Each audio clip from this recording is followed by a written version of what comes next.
arrived. We here, baby. What's up, man? HotepCon 2022. Second annual.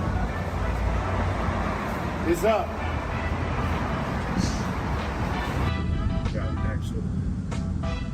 Who's going to court? Hotep. Where's she at? Did you tell her to come to passenger pickup?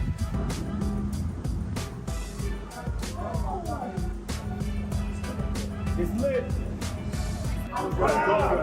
Your mom? Oh, it's lit. Kim, it's Hotep Jesus. We'll be back. Yeah, we were just talking about that today. Got the balloons.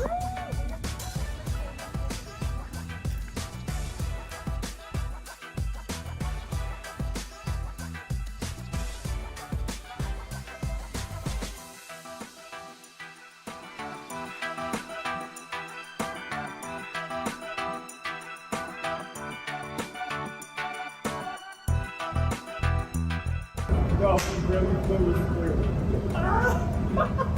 Spirit Airlines. Who flies Spirit Airlines? On purpose. Who does that? You never catch me. I seen it. I was like, Yo, I ain't never flying right there again.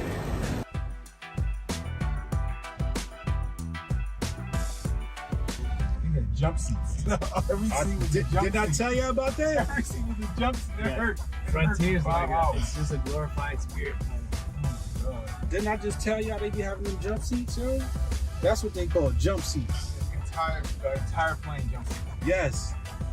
Nothing but it's Lucy play. You got nothing but You? Everybody from Montreal used to play that. That was a classic. That was a classic? Yeah. Pennsylvania? That was a classic. Was it? That shit came out. NIE. Yeah. No, because it was the one, something that was one that was Super Thug. Yeah, Super Thug. Yeah, the one with It Big had Pun the on one, it. yeah, the one with Pun on it. That was a classic. That was the hardest song in the album. Orange, yeah, orange. Orange was the orange drink. Orange drink. I'm hearing some orange drink. I can't hear you that. Oh, no. We doing bad out here, people. The hot, yeah. We doing Hot bad out spicy or here. the hot? No, the spicy. They gonna go on the internet and go say these niggas is some fake hoteps. They not following the Dr. Sebi diet. This nigga just ordered a chicken sandwich. Keanu just ordered a Big Mac. Meanwhile, this nigga just ordered sawdust with salt on it. Hey yo, Brody, turn mine into another one. And then No pickles on my Big Mac. Pause. you seen the show Hotep's Been Told You? All right, look it up right now on your phone while I'm waiting for my food. Hotep Jesus right there. So tell all the crew you just waited on. Jeez, Lord.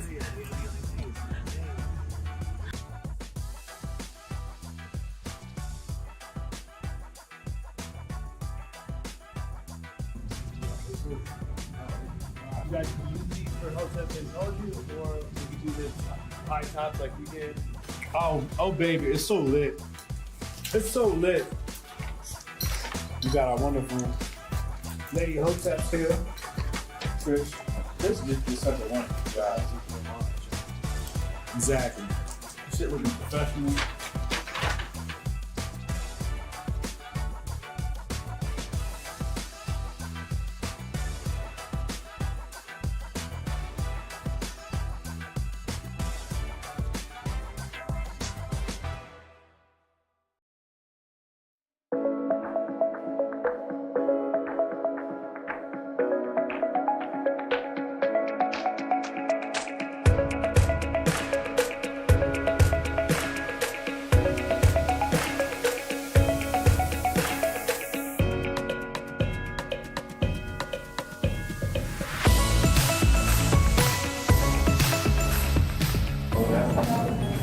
This is Cisco is sponsored. Nice. Yeah. People at the Vantage with me. So I'm gonna.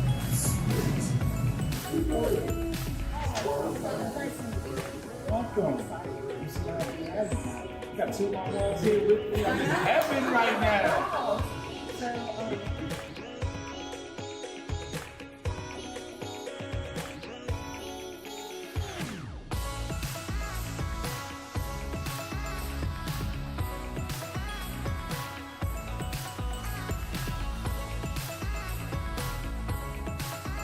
Move that table over to the left a little bit. Okay.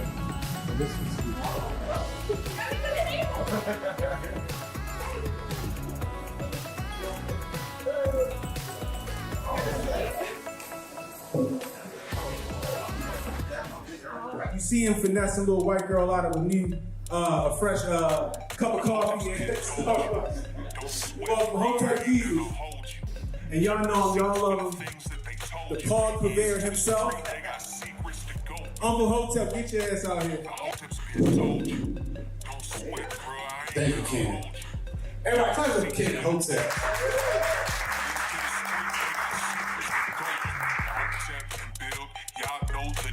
We go in for real and ain't got no chill. Teach me how to grip. Teach me how to grip. Teach me how to grip. Teach me how to grip. Hotep and build, y'all know the deal. We go in for real and ain't got no chill. Teach me how to grip. Teach me how to grip. Teach me how to grip. Teach me how to grip. Save the date if you not.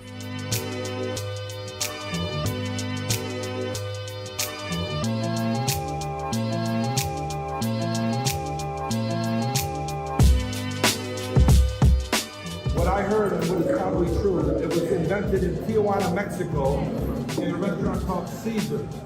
So I always pay homage to the people that invent something in somewhere, and I like to bring some limes in because that's more Mexican than lemons. But so we're gonna mix them both to make some perfect Caesar dressing.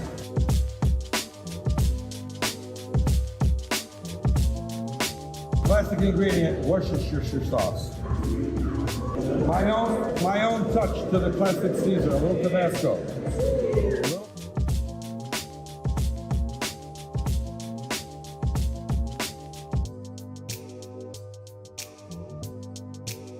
I like to say that it is an absolute blessing to be in the presence of people and have you guys with me tonight. And a female God to make something like that happen. Let's bless the hands that prepared this food, and let's bless the mouths that will enjoy this food. In Mother God's name, amen. Amen, woman. Right?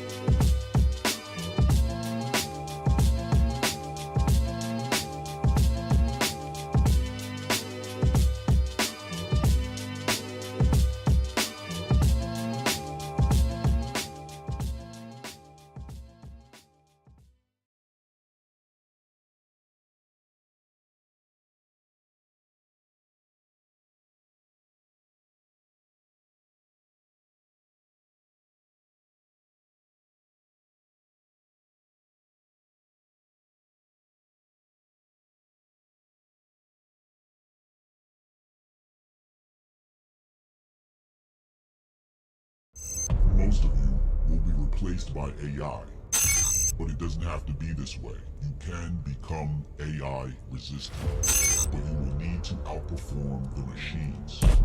You may not think this is possible, but it is. The infiniteness of human consciousness is more infinite than the power of the machine. You may not know how to tap into this power, but we do, and we will show you how. Join us in this journey to make the machine our servant.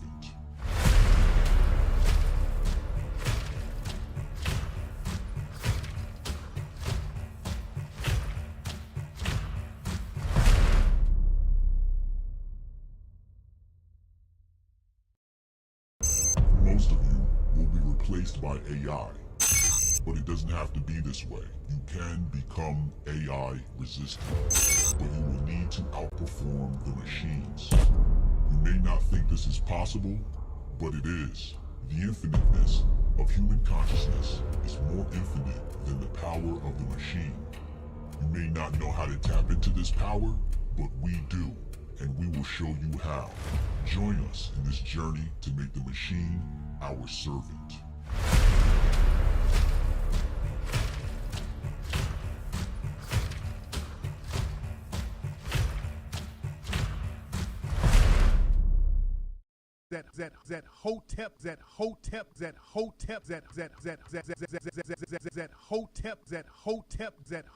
that Hotep Jesus dude. Hotep Jesus? I love that guy. He's terrific. Hotep, you're a genius. HotepJesus.com. What up, people? Hotep Jesus, we back with another edition of the Grift Report. We're here every Monday through Friday, 2 p.m. Eastern Time for the Grift Report. Welcome. I just finished up the Megyn Kelly interview. Absolutely fun time. That was great. Enjoyed that. Next week, I'll be with Gutfeld on Friday, so there won't be a show on Friday, but I think what I'll do is I'll live stream from my phone at the Gutfeld studio. You know, if this service is good, maybe I'll give you a walkthrough of the studio, give you some behind the scenes look, et cetera, maybe some behind the scenes interviews. So I think that's what I'll do, just to make sure we keep the Grift Report going, we keep the algorithm jigged. Also, if you want to jig the algorithm, please jig the algorithm. Hit the like button on Rumble and YouTube. We are Hotep TV on Rumble, so shout out to our Rumblers rumbling over there. Rumble's really getting their stuff together. I saw that they're doing mobile super chats now, so that's a good thing. Their back end has gotten a lot better. Rumble's doing good. Rumble's, it's coming along. Shout out to my members. I see Non-Lives in the chat, or Blave. I'm not sure what that is. I see Jay Pylon with the wrench. Trish is in there. What up, Trish? How y'all doing, man? Steph Colonel, what up, bro? What up? Rudy the Vet, Russo. We got a quick show for you lined up today. Then we'll open up the phone lines, 202-596-5631, 202-596-5631. But I only have one question for you. You ain't got no Syscoin in your wallet? Bruh. Come on, boomers.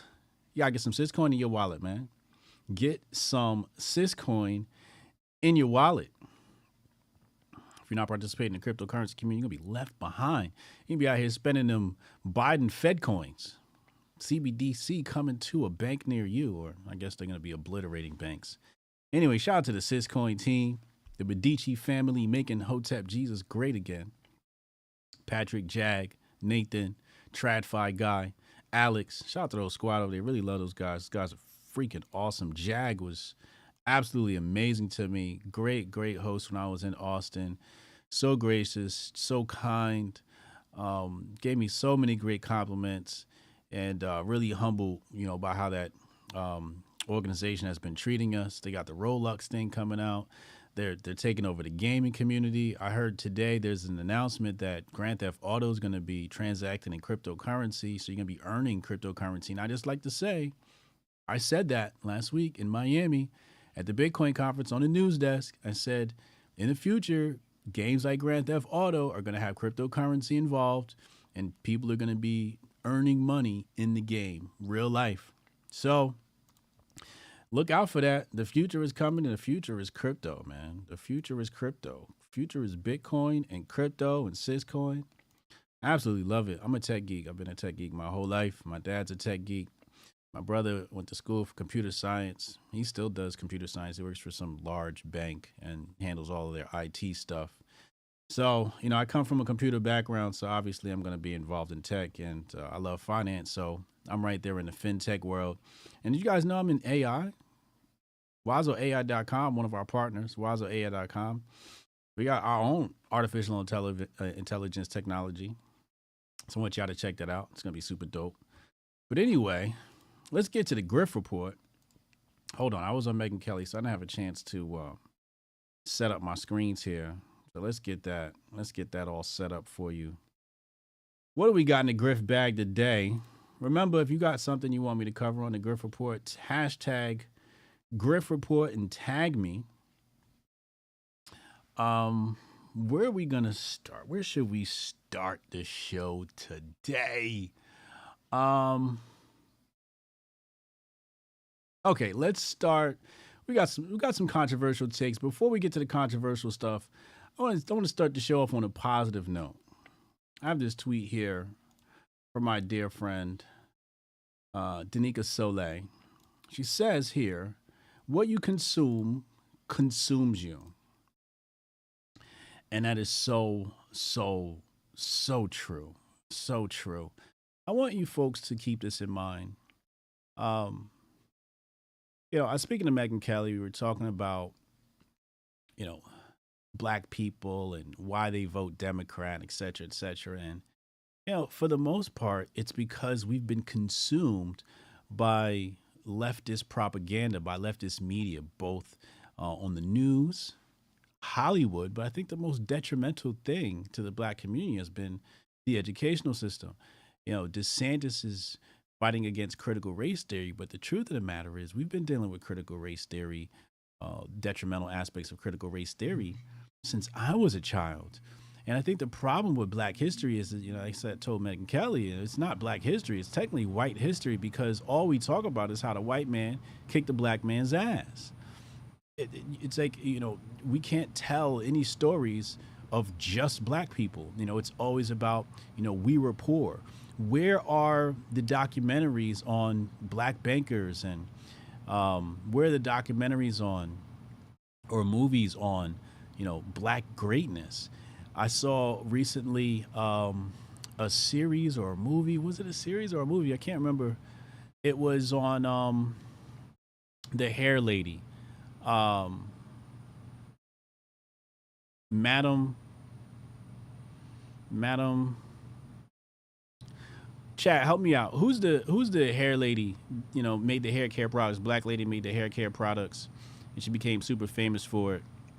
But anyway, while you guys give me that information in the chat, they'll do these, movies about black capitalists, but they're always black women, right? So they always want to prop up black women, but you very rarely see, black men and the stories of black male greatness. They don't want that. They want to prop up the black female because they know Madam C.J. Walker. Thank you. Madam C.J. Walker. So there's this great, I watched it. I thought it was phenomenal work. But again, and of course it makes the black male, the relationship between her husband and herself, whether it's historically true or not, and it makes the black man look bad all throughout. There's betrayal, there's infidelity, there's cuckness and simping all throughout. Even how they portrayed W.E.B. Du Bois. No, I think it was Booker T. Yeah, it was Booker T. in his speech at NAACP, and how NAACP, was oppressing black women and holding black women back. I don't know how historical that is. I have to go do my research. But all throughout, they make black men look bad, and they prop up black women. So this is part of the agenda of the left, where the left wants to prop up female energy and suppress black male energy. And the black community consumes all this content, like the color purple. And the color purple, makes black men look bad. It makes black men the enemy of black women. And obviously this is designed to destroy the nuclear family, designed to divide the sexes, et cetera, et cetera. So, when you say, what you consume consumes you, it's so true. So, I always say, follow the 80-20 rule. We spend a lot of time, consuming some of the nonsense that comes out of the media, but 80%, the other 80%, or 80% of our time, doing that stuff. But if you can fill that extra 20%, that leftover 20% with something powerful, I spend my time, reading. That's just what I do. And, You know, what's funny is, people talk, say, Hotep, you're so well read, and you read books, da da da da, and it's like, I actually don't enjoy reading. I don't. It's a task for me. It really is. I have to force myself to read, and mostly it's because I know that if I don't, I'm just not as sharp as I need to be. No pun intended. So, I use that to keep my mental sword sharp, keep my vocabulary high, and continue to educate myself. But the thing that really drives me to read is mostly curiosity. I want to know, what happened and how things come to be. So I want you guys to, be selective in what it is you consume. Now, you guys are watching Hotep Jesus, you're watching the Grift Report. So this is definitely the better side of media, the more healthier side of media. So, you guys want to listen to those other pundits? I have no problem with that. But make sure you get a healthy dose of Hotep. Make sure you tell your friends. Get them involved in Hotep so they can get a more balanced and based take, a more Hotep take, and have them consume the Hotep way of things. I had I'll show you, I had a little, excuse me. I had a little spat. I'll show you here. With Ebro from Hot 97. Now, once upon a time, like, Ebro wants to pretend like he doesn't know what I'm talking about here. But real quick story. I had an interview with a personality, a rapper. I'm not sure if he still works there, but an employee of Hot 97 New York City. Okay, and Hot 97 is basically two black stations. Well, three: WBLS, Power, and Hot. Okay, so these are the top three black stations in New York City, and Hot being one of the more prominent ones. Very historical. A lot of hip hop history comes out of Hot. And as a child, it's always been my dream to be on Hot 97. And I've been on Hot 97, back when I was working with 50 Cent. So my dream has been fulfilled, but it wasn't in the manner that I'd like to be now. I'd like to sit down and have an interview with some of the personalities over there. Once upon a time, I wanted it to be Angie, but Angie is now over at Power. So maybe I can talk to Angie over at Power. Who knows?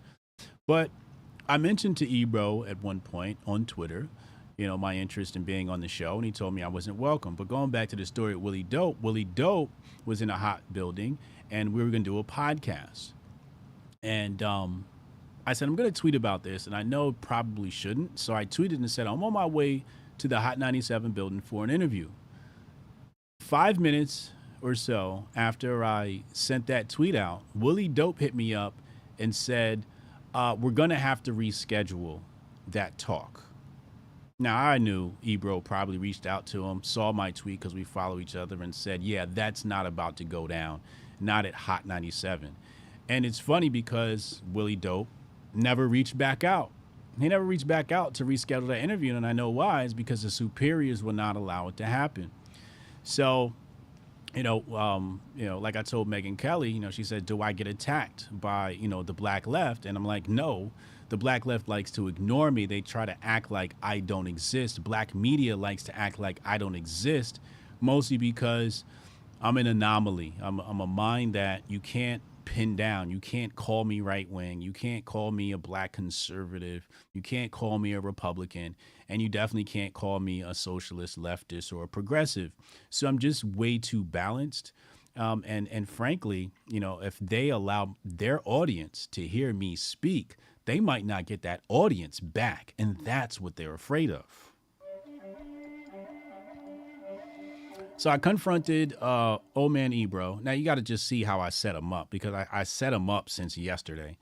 And this is how you just know these people are just not ready for me. But I said, yo, old man Ebro, how long is my suspension from Hot? I'm ready for my NYC debut, and I promise not to coon too hard. And then he responds, hold on.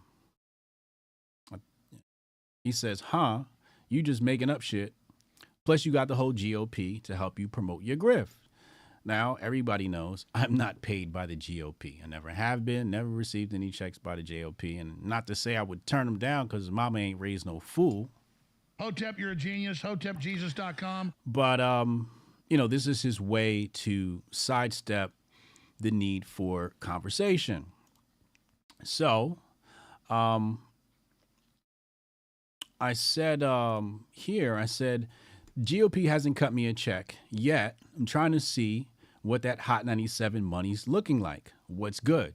Now, one thing I know about radio is, especially Hot 97 radio, they don't have a budget. They don't make any money really, and those people get paid $30,000, $40,000, $50,000 a year. And frankly, I would not take a job at Hot 97 for such a meager. I'd be losing money by being there.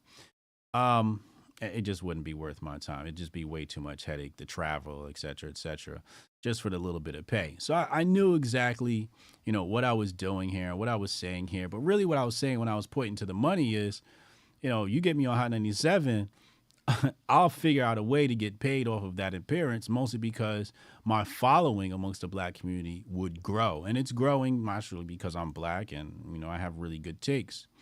So again, he says, in response to that, he says, we ain't got it. What is so interesting about you that makes that this makes sense beyond Twitter?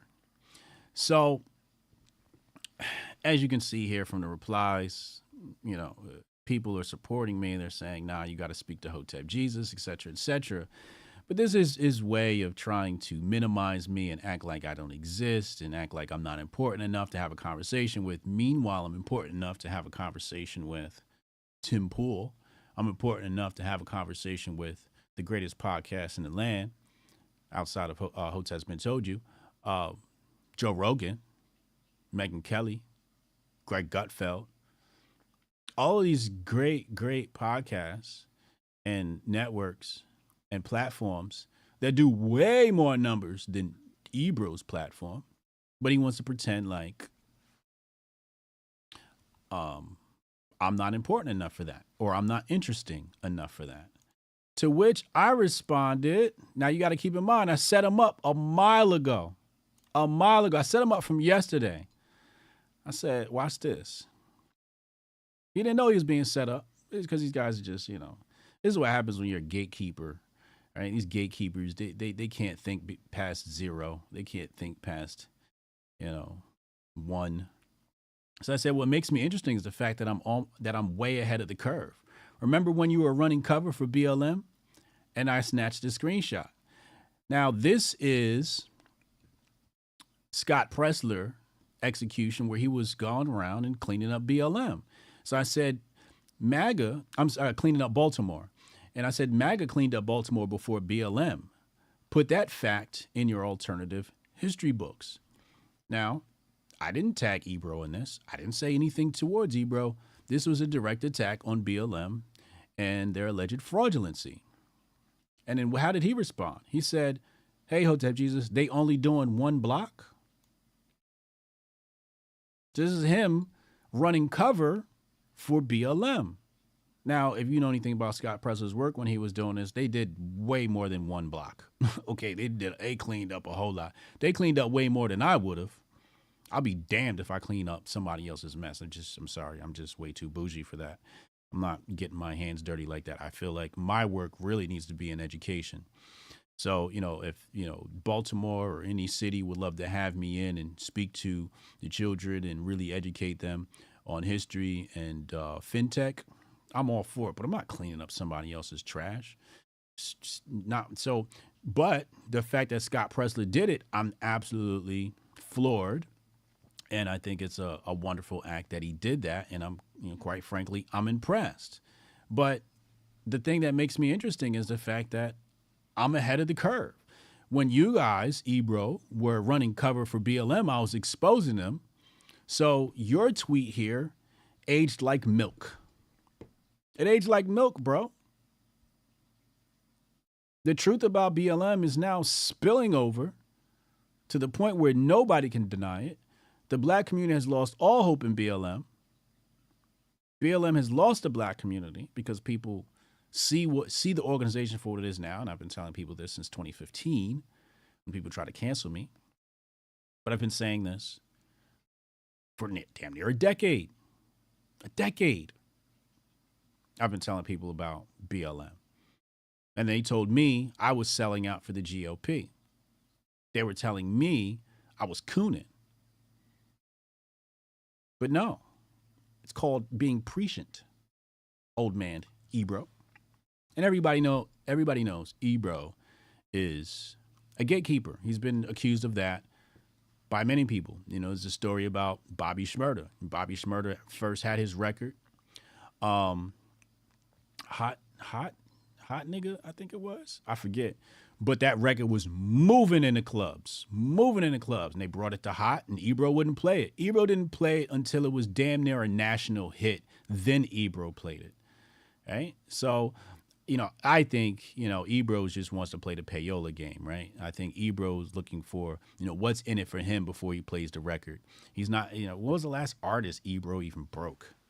You know, I remember back in the day, you know, DJs, you know, what made a DJ was the records that they broke. You know, nowadays it's like the records break online, become popular, then the DJs play it because they have to, because if they don't, people will say, yo, how come you're not playing this really good music? So coming back to the tweet I had on the screen before, let me bring that back, where she says, what you consume consumes you. You know what they don't want people consuming? They don't want people consuming Hotep, because we might just turn people into productive individuals, into critically thinking individuals. It's just the facts of the matter, and they are afraid of that. So I want you guys to go out there and be mindful of what it is that you consume, and make sure you get some Hotep in your life. Let's go back in the grift bag.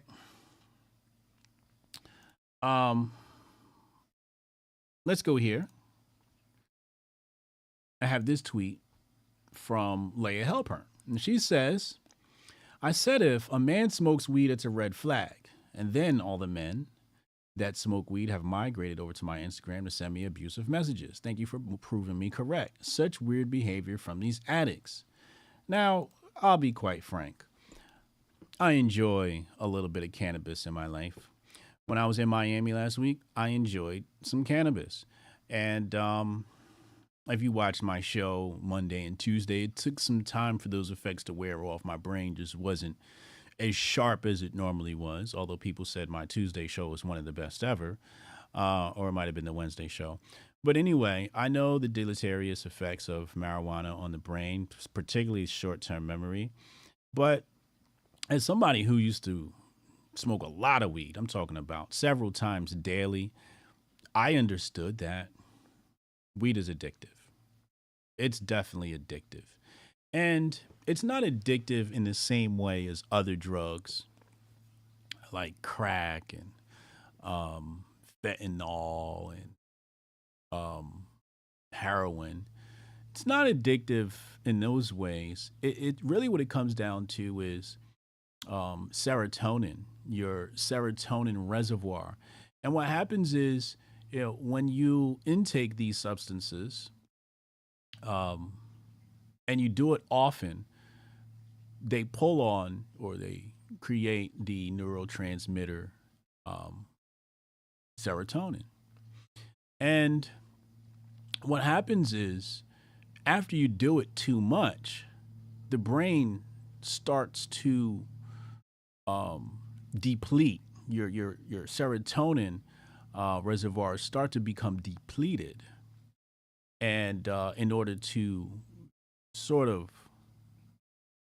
you know, get the brain to start creating them, you need to smoke again. And serotonin's, you know, pretty much like it's you know, to be very layman's term, it's your happy juice, right? It's your happy neurotransmitters. And, you know, you have your serotonin pouring out, it puts you in a good mood. That's why you always see, you know, people when they're high, they're smiling, they're laughing, they're having a good time. So when you do this too often, your brain doesn't produce serotonin enough to keep you in a good mood, which is why I always tell people, if you smoke a lot of weed, you need to take some time off so your body can, your brain can start to balance out your serotonin reservoirs, and you produce it naturally and not artificially through the means of you know, taking these substances like cannabis. So I understand that it's addictive, and, you know, some of the behaviors were being agitated. You know, you always see this with weed smokers when they can't get in touch with their dealer, their supplier. They become very agitated, disgruntled, angry people, and they need their fix. So when you see her dealing with this is the addict in these weed smokers lashing out, saying, "How dare you talk about me?" But she's kind of right. Like I said this before on I think it's 9 red flags in women or something like that. Pointing out things that men need to look out for, and weed is one of them. I wouldn't date a chick that smokes weed all the time. We're partying and you take a few tokes. I don't mind that. But if, she's got, dealers in her phone and she's copping, on a, consistent basis, I don't know. It's disgusting behavior. Just absolutely disgusting behavior. There's nothing cute about smoking. There's nothing cute about a woman with a drug habit.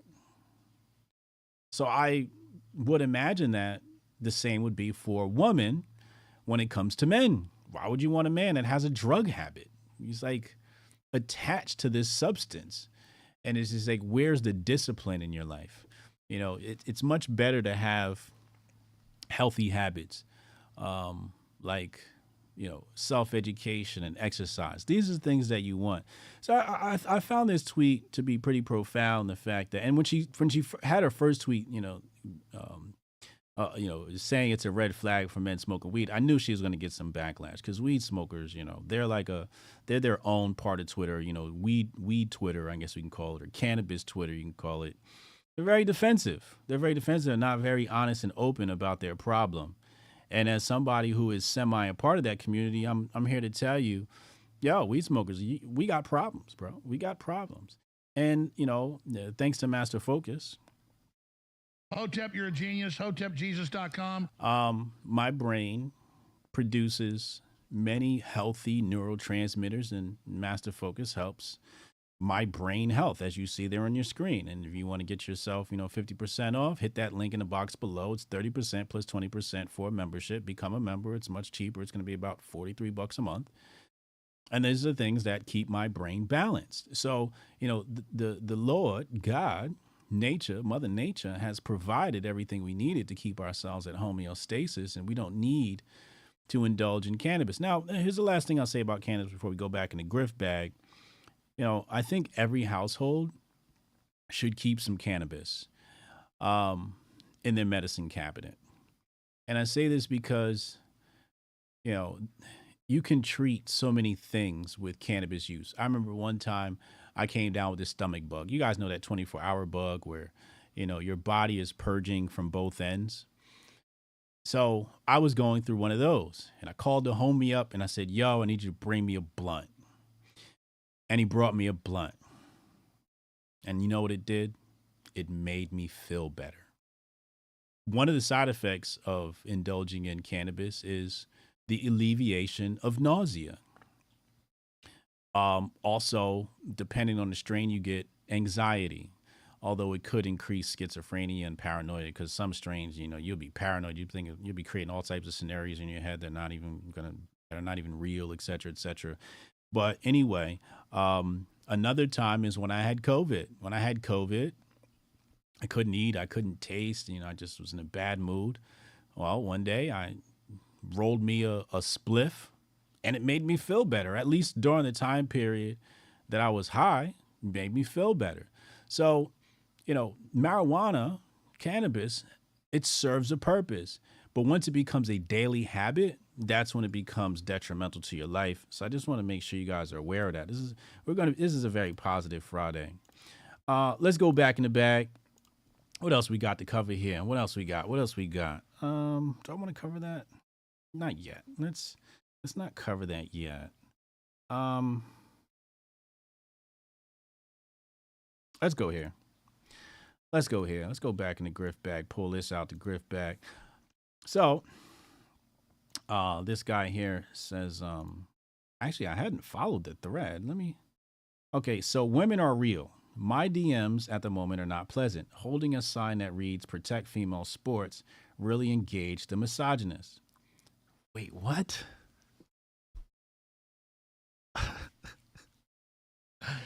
This is like 1984 double speak. Oh my God. So protecting female sports is misogyny now?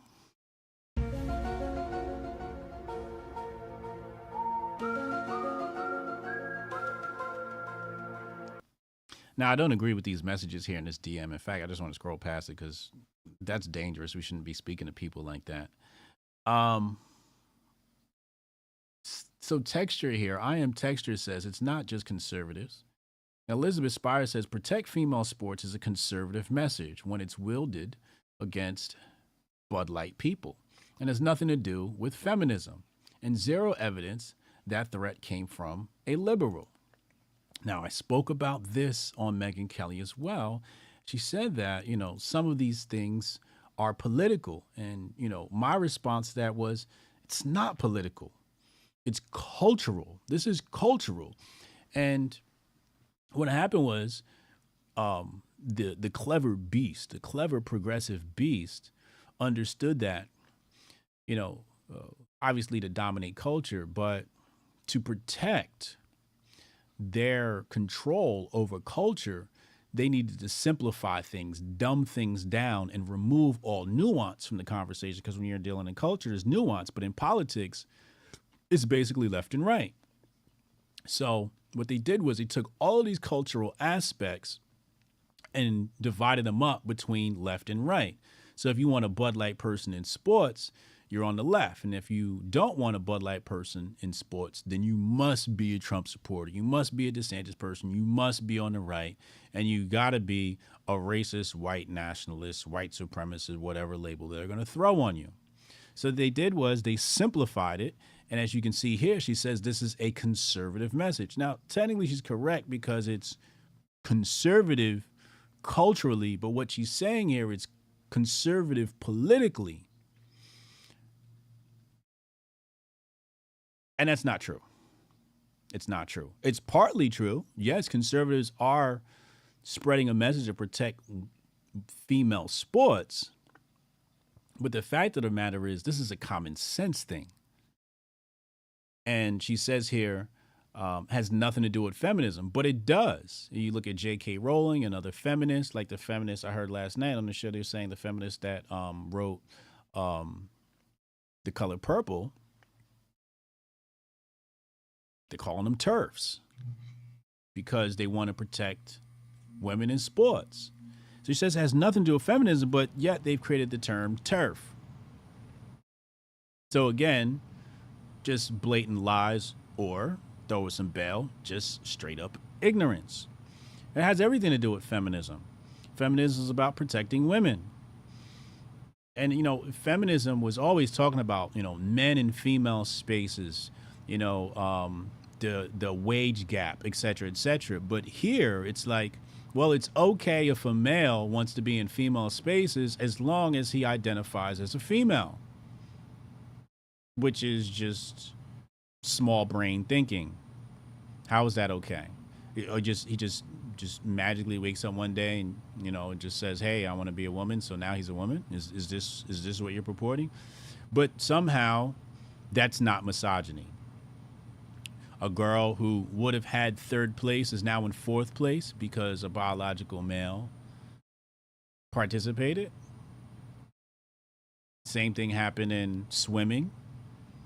Same thing is about to happen in basketball. That's what I'm waiting for. I can't wait. We are probably, I would guess, maybe the next WNBA season before we get Joanna Man. Hotep, you're a genius. HotepJesus.com. And I can't wait to see the backlash on that. Because now you're talking about black women, and a lot of black women aren't going for this. This is very much a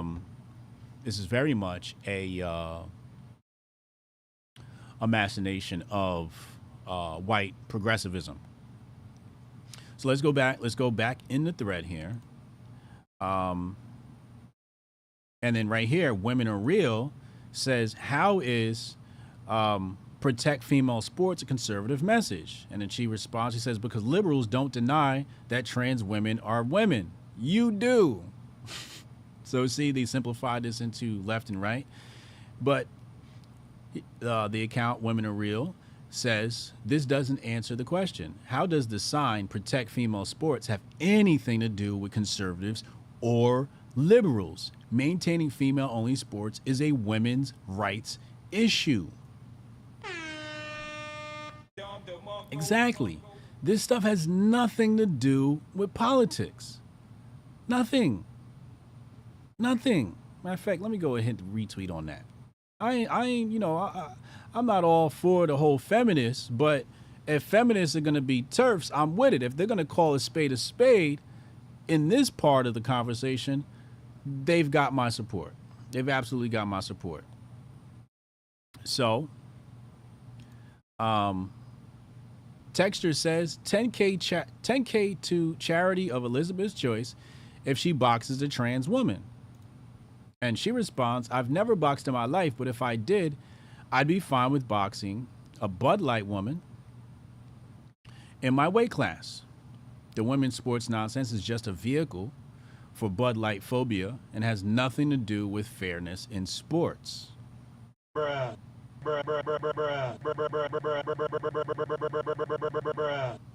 Really? Really? Really? So these people are just delusional. They're not living in reality.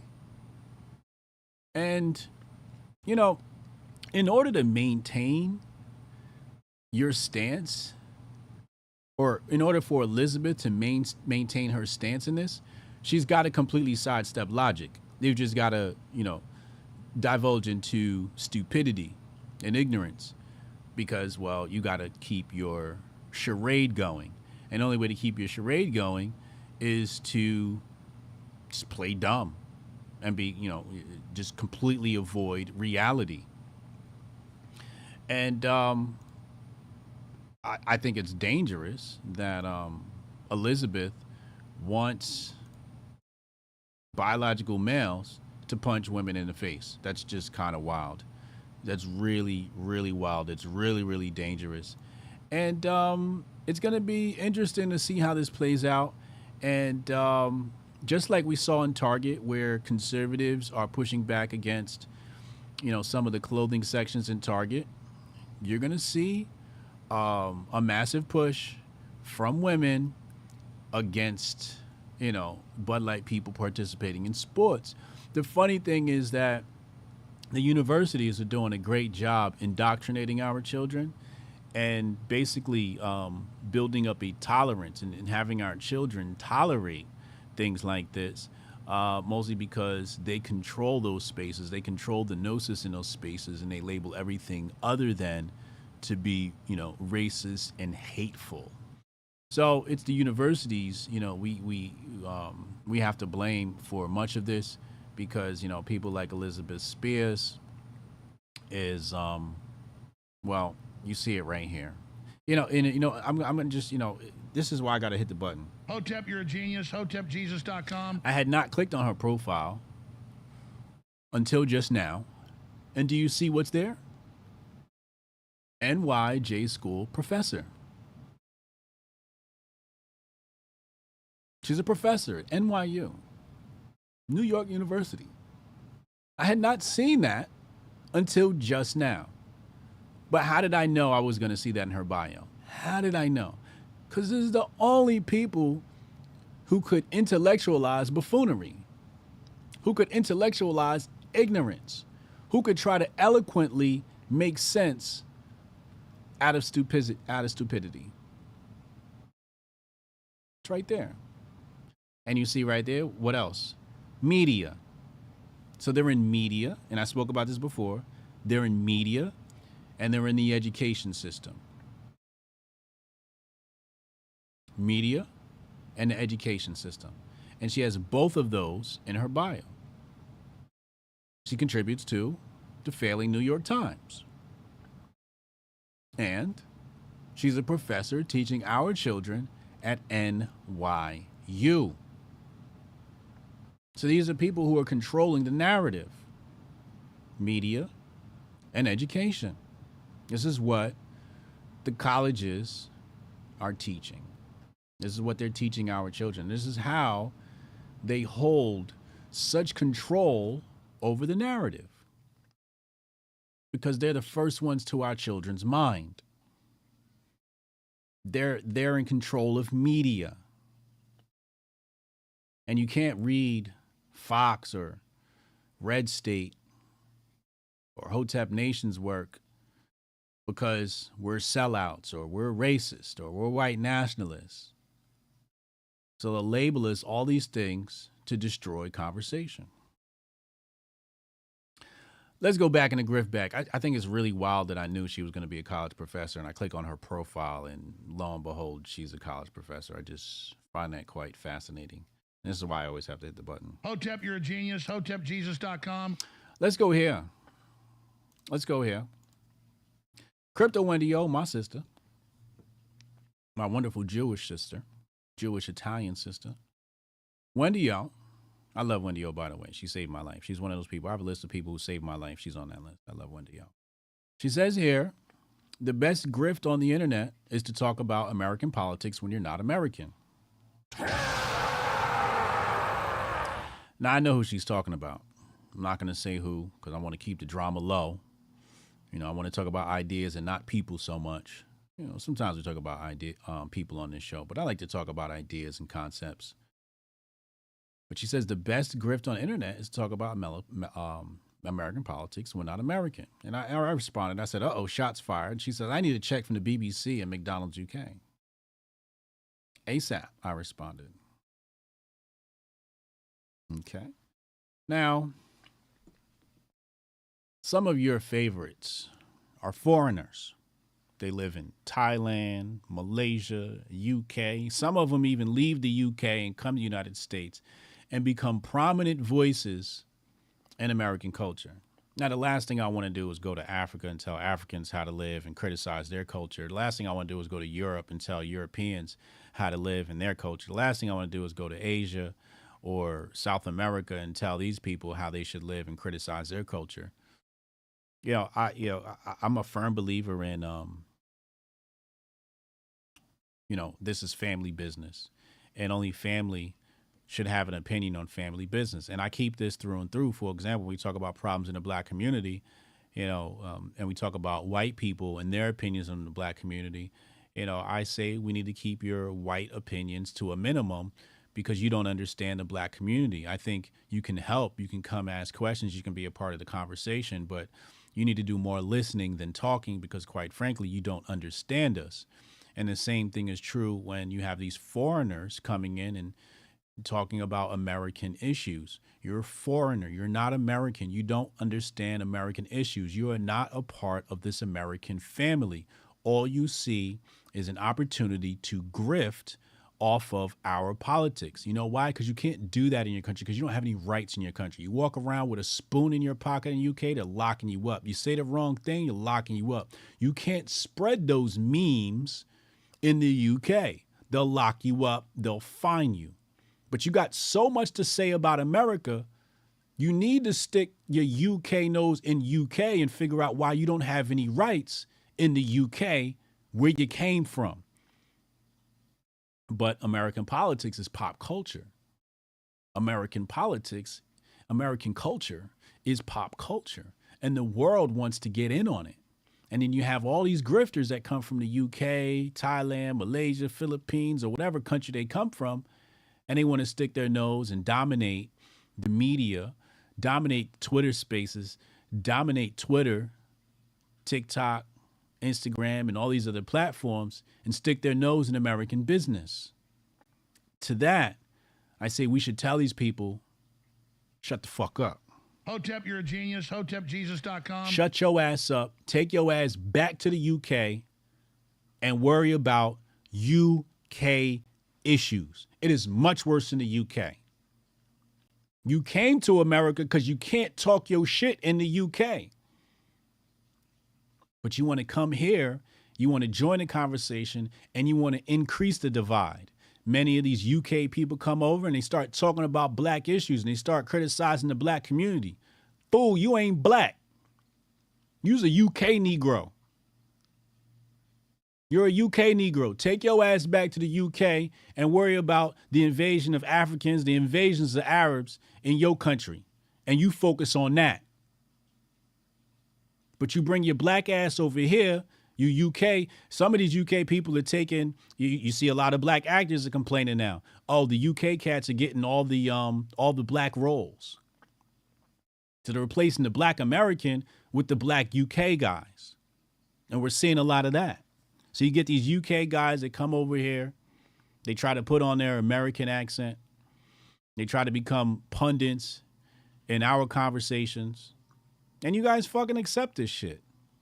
You guys fucking accept this shit. You are welcome with open arms. You tell them how great they are. Well, really, they're playing you.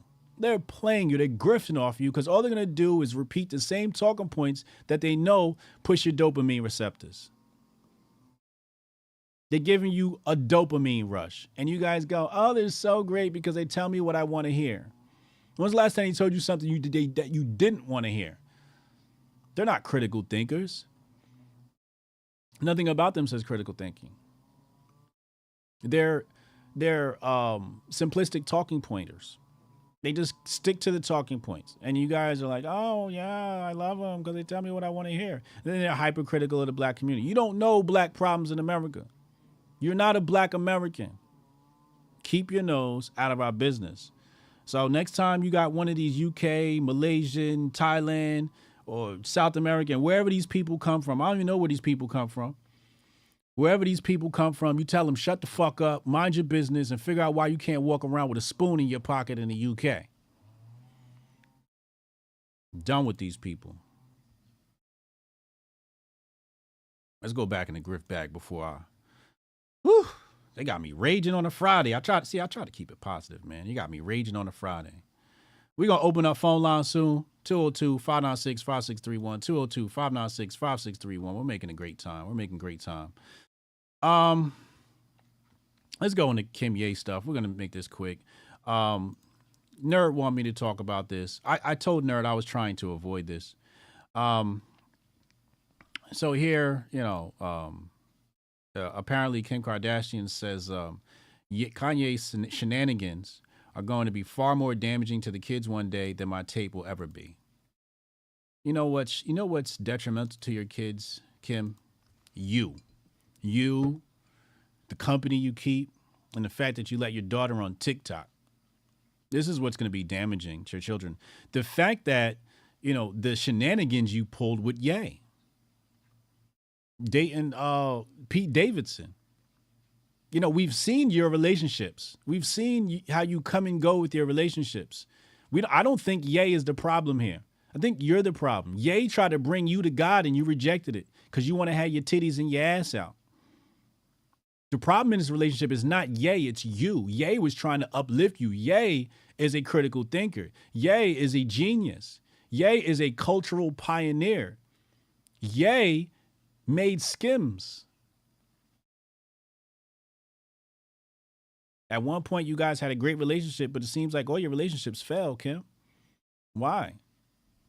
Are you a culture vulture? Why are your relationships failing? Why you couldn't keep the family together with Ye? Because you didn't want to cover up when he told you to. When he was doing Sunday service, he was trying to bring you closer to God. You know what this is all about? Your show. Your ratings for your show that's been running for 2 centuries or however long the Kardashian show has been online. This is about ratings for your show. When I saw this quote, I knew it was from her show. I just saw the quote and I'm like, oh, this must be a new season of Kardashians coming. And I'm not going to play the clip because frankly I just don't want to hear her speak, because when she speaks I don't hear anything intelligent coming out of her mouth. But you want to blame everybody but yourself. Nobody's thinking about your sex tape. Nobody's thought about your sex tape. Your sex tape was weak and it was whack. Ray J exposed how you try to make him look like a villain. Everybody, I want you to go look up what Ray J said about the contracts and the mom, Kris Jenner, and the contracts between them and Ray J and the company that put together that sex tape. And how you try to make him look like a villain, but he had the receipts. Kim. Who told you to put your ass on the screen? Your mama was in on putting your ass on the screen. And you're saying, yay? And then you want to bring up that sorry-ass sex tape? I watched it. It was trash. It was terrible. It was terrible. It was weak. Nobody's thinking about this sex tape. Leave Ye alone. You just mad because he got his new boo. And it's not you. You mad because he moved on. And I'm about to move on. Enough with that. Let's go back in the grift bag. We ain't spending too much time on the Kimye stuff. I'm Team Ye. Let's pull this up. Jack Posobiec put this on the timeline. He says South Carolina uses white models to celebrate Juneteenth. Oh my Lord. What's going on here? You know, it just shows how tone deaf. I hope this is real, because if this is real and not AI or Photoshopped, you know, because it could be AI, it could be Photoshop, maybe it's fake news, I'm not sure. But this is real. It just shows you how tone deaf liberals are. They just totally don't get it. They go, oh, Juneteenth, where's our graphic designer, right? And it shows, quite frankly, a lack of care. That's what this shows. It shows a lack of care. Because if you cared, you'd be worried about the details.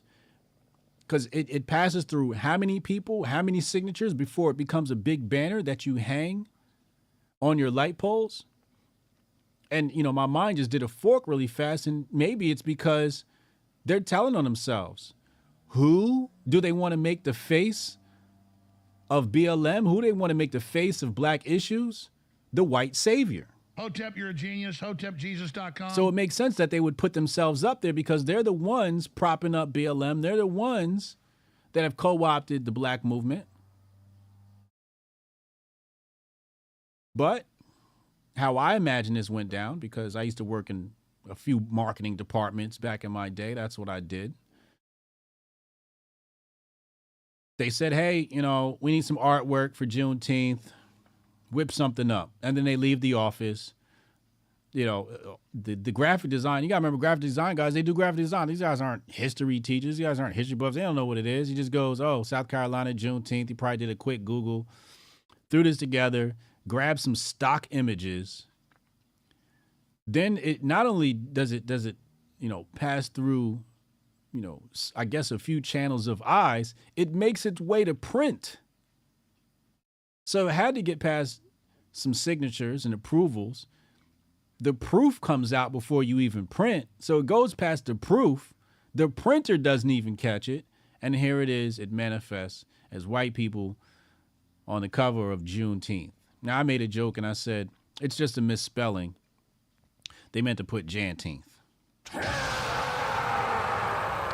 And everybody knows that's a play on Jan 6, J6, which, you know, we've dubbed on this channel Janteenth.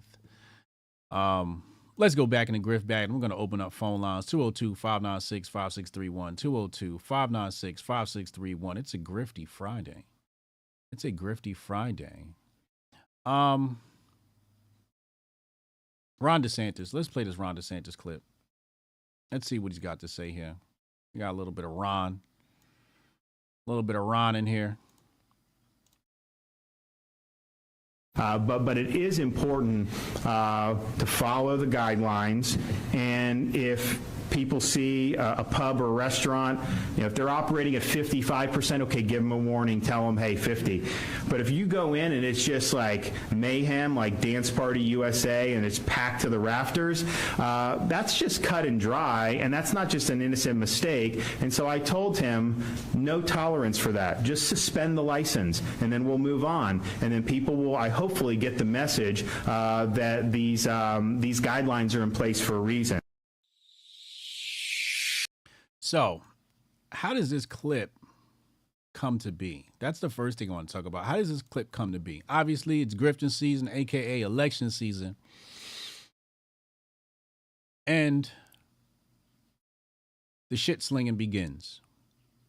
Obviously, Trumpers, the Trump campaign or somebody, they are, you know, you got interns, you got researchers in the lab saying, let's pull up everything to neutralize this DeSantis threat.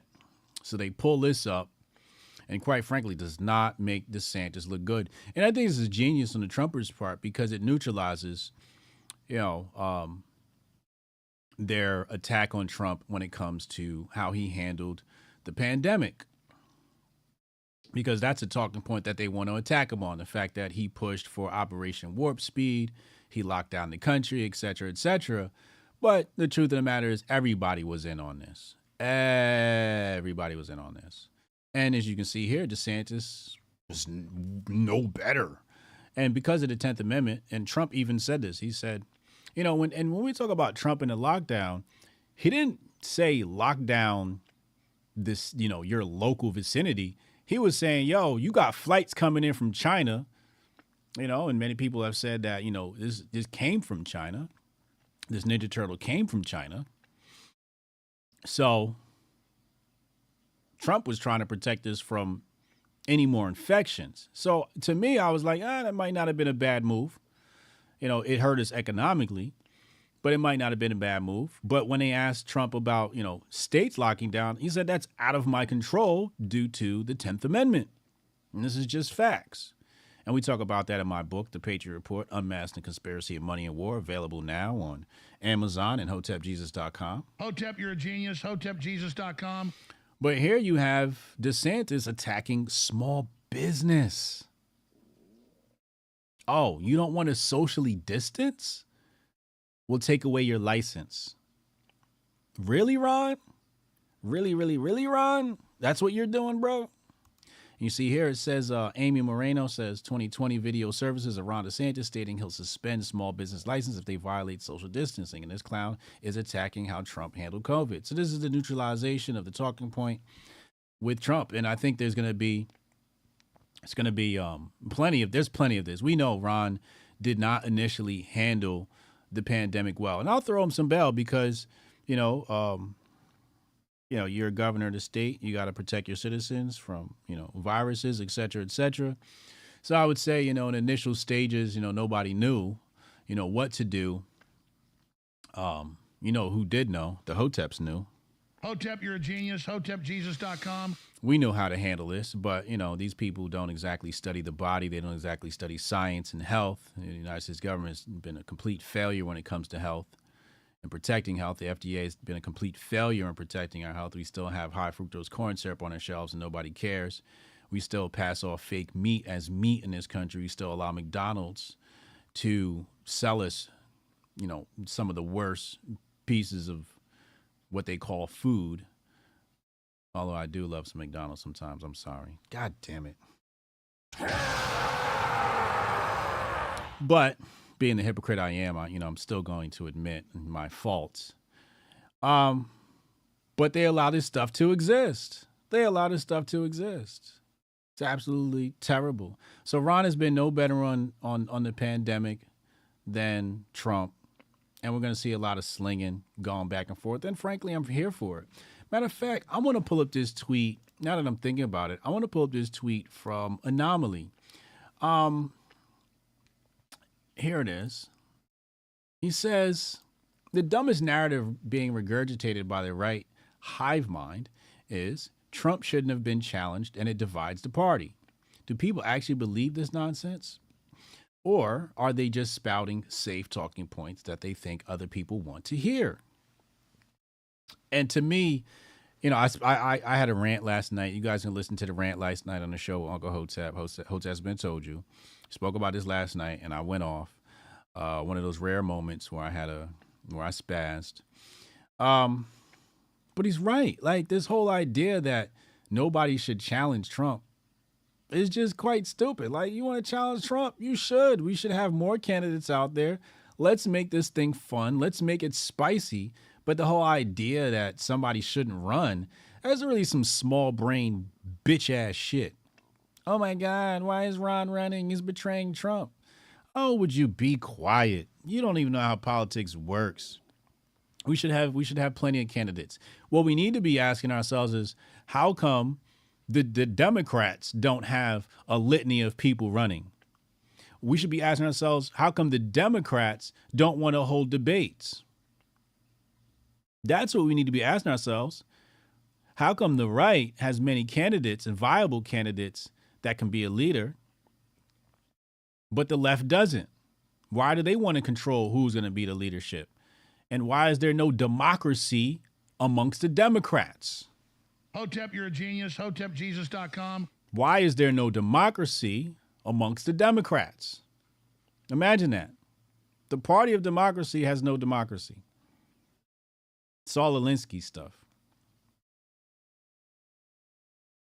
Straight out of Rules for Radicals. We speak about this all the time.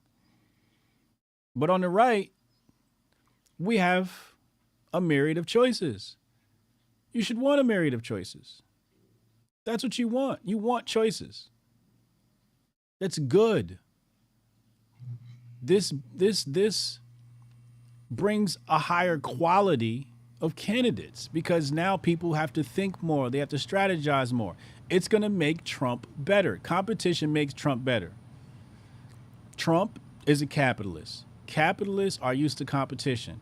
Trump loves competition. He's not afraid of the competition. He's not afraid of competition. Are you serious? He's going to destroy these people. And none of these people have a chance in hell of beating Trump. Trump knows it. We all know it. The left knows it. That's why they're scared. But the fact that we have choices is what you want. You want a lot of people running. You want to have choices. That way you can make a good decision, right? You go to a restaurant, they go, hey, we got 2 things on the menu. You're like, yo, I'm out of here. Where are the choices? Nobody goes to a restaurant and doesn't want choices. I want to see what, you should have, 6 to 8 appetizers. You should have your carne, your pollo, your ensaladas. We want some choices. We want 6 to 8 choices for each. So choices are good. It allows us to scrutinize. So I love this take here from Anomaly. Really, really a rare good take from Anomaly. A rare good take from Anomaly. I like that one. I think we got the last topic, and then we're going to open up phone lines, 202-596-5631.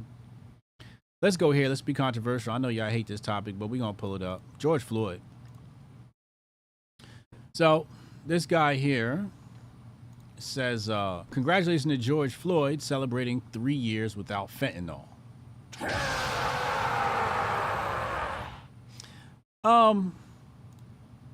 I get the humor. I get the banter.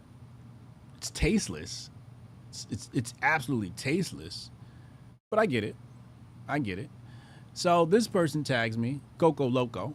He says, Hotep Jesus, this is one of the many reasons conservatives will always lose. They can't just let go of a grift. And he puts in parentheses, the racial grift.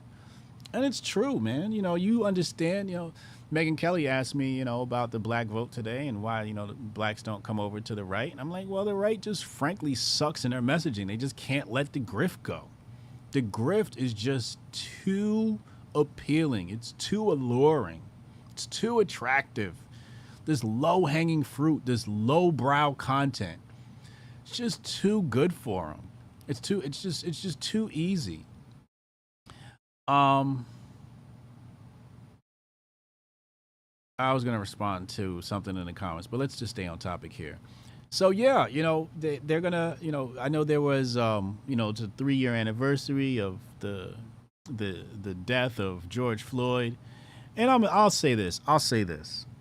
The autopsy came out. Autopsy determined that his death was caused by the drugs in his system and not asphyxiation, suffocation, or, anything having to do with cutting off of his windpipe.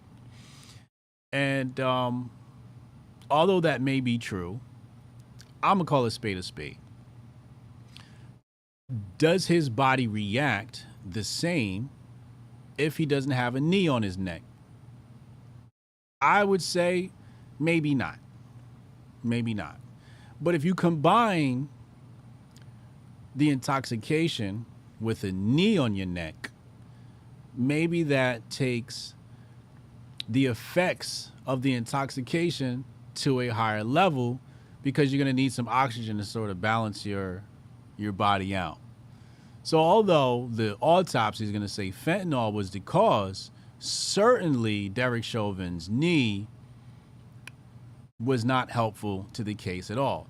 Now we can go down the fact, should he have been arrested and all of that stuff. And surely George Floyd was not, the model citizen. We all know that. Also, I'll say this. There's a lot more to this story that people aren't talking about. The fact that Chauvin and George Floyd were ex-co-workers. Yeah, he was dealing in counterfeit bills and he's doing illegal work, of course. And it's kind of funny because people say, oh my God, he's passing around counterfeit bills. I'm like, yo, the bills are already counterfeit. We're in a fiat system, bro. So like on one side, you're like, end the Fed. And then God forbid somebody creates counterfeit bills and now you're like, they're a bad person. Like, whose side are you on? They want to take you to a cashless society. We out here printing our own counterfeit bills. And you're like, oh, black man bad. American bad. I'm like, yo, whose side are you on? Fuck them bills. Fuck the Fed. It's absolutely ridiculous. Absolutely, absolutely, absolutely ridiculous. The double speak, the hypocrisy. I'm opening up phone lines. Y'all want to argue about this. I'm all for it. I'm ready for it. Don't tune out. Stay your ass right here. Call in. Come get this work. But the last thing I'll say on this is you can't say, why won't black people vote for Republicans when this is the messaging coming out of conservatism? You don't got to like George Floyd. You don't got to like how the case turned out. But have some class. Have some decorum about yourself. Let's be mature. I know you guys want to get your jokes off, and I get it. It's funny, it's banter and all of that. But, you got to pick one. Do you want to be productive or do you want to crack jokes? You can't have it both ways. You cannot have it both ways. You can't have your cake and eat it too. You got to pick one. You got to pick one. Let's go back in the grift bag. We got one more topic. Then we're going to open up phone lines. 202-596-5631. 202-596-5631. And we're going to end with the grifters of the day. Let's go. Let's go here.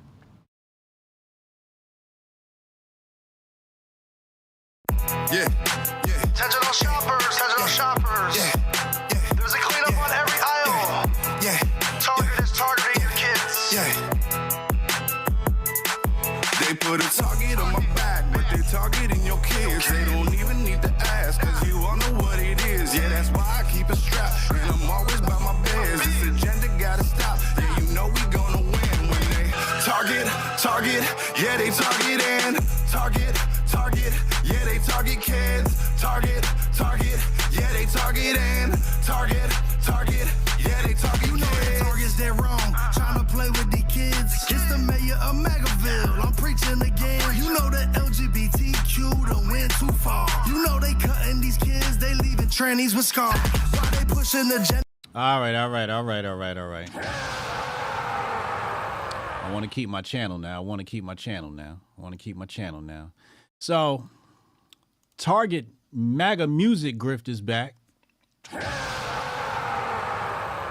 What y'all think of that song? We're gonna rate this song from what you heard with fire emojis. 5 is great, 1 is poor. With fire emojis, how do you rate that song? How would you rate that? How would you rate that song with fire emojis? The hook, I'm going to have to say, I'm going to give it 5. I'm going to give it 5 because the first time I played it, I heard it on Twitter earlier. The reason why I give it a 5 is because after I heard it, I walked away from my phone, started getting ready for Megyn Kelly, and this song was stuck in my head. It was stuck in my head. It was catchy. It's a catchy hook, And I think they got one with that. I'm gonna have to give it at the minimum a 4. But I'm in a good mood today, so I'm gonna go ahead and give it 5 emojis. I see some 3s. Strong Dad gave it 2. I expect black folks to be hypercritical of rap music. We like to gatekeep rap music, and I don't blame us. 4. I see some 4s in there. I think a 4 is fair. I see some 3s. Okay. Jabari gave it 3. All right. But this is the MAGA music grift. Shout out to Bryson Gray. He created this lane. He created this lane of MAGA music grift, the MAGA music grift. And Bryson, you guys make sure you listen to my Bryson Gray playlist on this channel. I enjoyed it. It was really dope. I'm going to take a road trip this weekend, and I'm probably going to play it for the kids. It's good, wholesome music. But yeah, I just think it's funny when something happens and everybody's like, "Oh, time to grift." Now I'm not criticizing him for it because you know me, I love a good grift. I'm going for Grifter of the Year, grifties.com. Make sure you guys check it out. I love a good grift, so I'm not. And I think this is how you fight the culture war, right? It's like you got to fight culture with culture, and rap music is culture. So the fact that they're, highlighting what's going on at Target with music, I think it's very genius, and I'm here for it.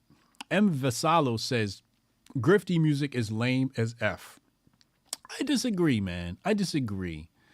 I think it's healthy, and we need it. Is it grifty? It's definitely grifty. But it's definitely, in my opinion, it's necessary. Let's open up the phone lines, 202-596-5631. We'll be back with callers right after this short commercial break. Most of you will be replaced by AI, but it doesn't have to be this way. You can become AI resistant, but you will need to outperform the machines. You may not think this is possible, but it is.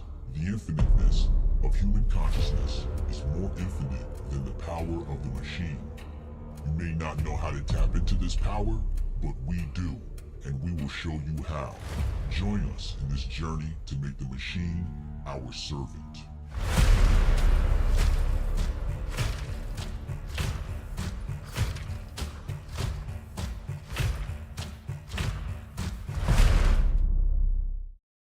Ladies and gentlemen, we got Strong Dad Protocol on the line.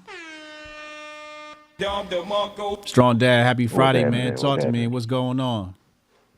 All right. So first of all, I think that you should win Grifter of the Year because I never heard the word grift until you brought it up. Literally, it seems like everybody started using that word after the Hotep. Trendsetters, man. We trendsetters out here, baby. That's all I'm saying. So I want to get to our people. Don't forget, Father's Month is coming. Don't bitch about Pride Month co-opted. That's the first thing. Well, I just wanted to let you know we named it after you. It's called Strong Dad June. Oh shit! All right. Yeah, I Father's Month didn't just roll off the tongue, right? Pause. So I said Strong Dad June sounds like what it is. So we're going with Strong Dad June. All right, I like that. I'm hashtag Strong Dad June. All right, let's do that. So I guess I'll just go down the list. The smoking weed topic, that was a really great topic right there. Thank you. I just want y'all. I quit smoking almost a month ago because I'm trying to do this bodybuilding show. I got to be clean, and so I decided this is more important than smoking weed. So I decided I would quit. Let me tell y'all, it's the best decision I've ever made. My sleep quality has changed. I'm an ex-con, so I don't sleep past 4:30. I wake up automatically, but not smoking has allowed for that 6 hours to actually mean something to me. My emotional intelligence, even the way that I understand things, even my reading material, everything just hits better when you don't smoke. And I'm from that era of the brick weed, you know what I'm saying? I used to sell swag and all that. Like, I smoked more than whatever that dude from Sublime was smoking. I was smoking twice as much. And not smoking has been the best decision I think I've ever made. And I used to think that I really needed it for, you know, my stress levels and all of this, but I don't. I've come to understand that it's really about, you know, what you can produce on your own. You know, we were given the tools already. So I just wanted to say that about smoking. I'm proud of that. You know, I think you get more hours out of your day when you don't smoke because you don't need that that nap. You know, after the high comes down, you need a nap. Yeah. Also, you know, you just save money. You know, them dispensaries, they're trying to literally drain you of all your cash. So the fact that dispensaries are draining you of your money, you know, that's it's too potent. Also, it's too potent. You know, down here at the skate park, you know, I've been skateboarding for a long time, and I noticed that these young kids, they smoke, you know, this really potent weed, and they're dumb as shit. They're dumb as shit, man. So the very fact that you know, that quitting smoking is good for us, you know, just imagine what it would be for these children. I turn into a complete idiot when I get high. Yeah, to replace the smoking, honestly, y'all, herbology as an alternative is much, much better. You know, I've been using things. I'll go down to a little Asia Mart down here, and I get some pure ginseng, and you know, that has me zooted in the morning before my pre-workout. I talked about it a lot on my channel because I was really trying to get people to, you know, take this on. And just, you know, switching to herbs has made a tremendous effect. I've been detoxing my lungs with the milk thistle. You know, my wife, she doesn't think she's Hotep, but she took up herbology. She's got her own Materia Medica, you know what I mean? And the things that she's done have been more impactful than anything I've done at the dispensary. Well, it sounds like we got to get you a Master Focus membership, man. Yeah. Facts, straight Hit up. me up. I'll get you one of them day one discounts. I need to get on that. I need to get on that. We got all the herbs in there you need. Absolutely. And crunch time is coming, so I'm going to need more focus, especially for these poses. Mm-hmm. So I just wanted to really, that's kind of an important thing to me, and I was really glad that you brought that up. You know what I mean? For the men out there, for people in general, but for especially the men, honestly, if you quit smoking, just adhere to a better diet. Adhere to a diet, get some actual exercise, replace these things with good herbs, and you're going to find a marked difference in every way you feel. You even feel more masculine not smoking, honestly. I look at some of these dudes, and they're posting their videos of their big bag of weed and all this, and I realize, like, I think to myself, was I this dumb too? You know, was I this guy? And it's not worth it. It's not worth it. I think, you know, marijuana should be used as a specific medicine. Like you were saying, you know, use it to alleviate that nausea.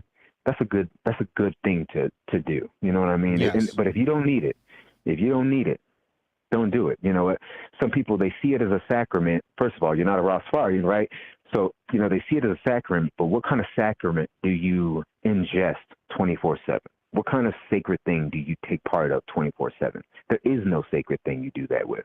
It's supposed to be sacred for a reason. It's supposed to be sacrament for a reason. So, you know, that was the most important thing, really, outside of Father's Month. So I just kind of wanted to chime in on that. No, that's love. That's love right there. That's it? Hey, yeah, that's it. That's all I got, man. Y'all stay up. All right, man. Enjoy your Memorial Day weekend, bro. Absolutely, man. Hotep and Bill. Hotep and Bill. Strong Dad Protocol on the check-in. I'm going to pop the phone in here. 202-596-5631. 202-596-5631. My Telegram going off. Oh, okay. And then let me read some super chats here. First, let me check on my Rumblers. Shout out to the Rumblers rumbling over on Rumble. I appreciate you.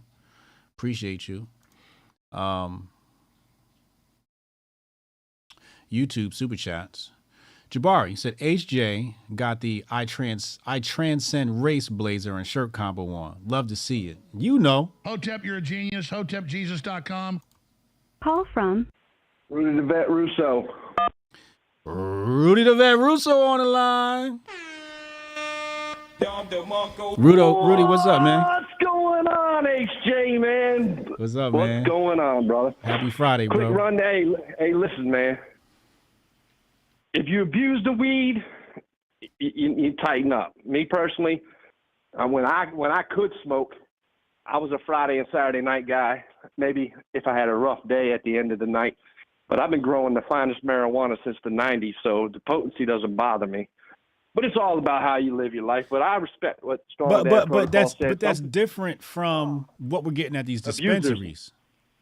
Oh, no, actually, no. What I've been growing is the dispensary strength since the 90s, dude. I used to fly to California and buy the cannabis cup winning seeds and bring it back and bubble it up hydroponically in grow houses, man. Oh, wow. So, I mean, I was.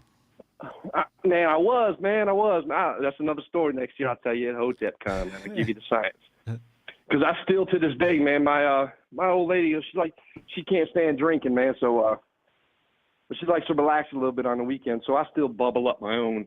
You know what I'm saying? I'll do 2 or 3 plants, man. Get a pound here, and then she'll just sit back on it. When it gets low, I'll just go snatch 2 more clones from some people and bubble it up. Well, I'm not gonna hold you. You know, we don't spend at HotepCon. At HotepCon, you know, Hotep Jesus is gonna be high. I ain't even gonna hold you. Oh, at HotepCon, hey, brother.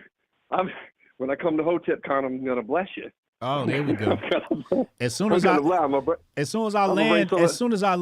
the first place I go is the dispensary. Yeah, see, I've been debating on whether flying there or driving there just so I could bring you some of what I have, man. Oh, I need that. What I bubble up, man. But I mean, you're in Jersey. I'm in Carolina, man. I go up to New York every now and then. You got my number. If you want to hit me up on the side, I'll slide through one time and bless you, dude. All right, say less. My sisters live in South Ozone Park, man. So I go up about 6 times a year up to New York, man. I ain't got no problem. Next time you in Jersey, give me a heads up. We'll meet up. All right. Gotcha. But I mean, I'm with Strong Dad Protocol. My brother, man, he was a dust till donor, man, and he quit about 4 years ago, man. And he ain't never lived a better life since he quit, man. So it's all, don't let anything control you in this world but the Lord, man. Yeah. Don't let no substance control you, man. But if you can, I don't see anything wrong with it. That's what them weed heads, they get so offended, like, oh, it doesn't ruin my life. Well, you know, some of y'all it does, man. You just can't. You're not built for it, man. Some people can handle it. Just like anything else, man. Just like drinking, eating, anything else, man. Yeah. So there's that. I want to say shout out to Wendy O. Man, fuck them goddamn British motherfuckers. Wait, we didn't hear you say that again? You said what? I said fuck them goddamn British motherfuckers. Anybody from Europe that talk shit about the United States, man, stay the fuck over there on your side of the ocean, man. And that's really how I feel. This is in-house problems, man, with in-house shit. Stay the fuck out of it. That's why, you know, I give you props for going to see Piers Morgan, but fuck that guy, dude. I can't stand that fucking guy. He's such a fucking asshole, dude. I'm sorry, bro.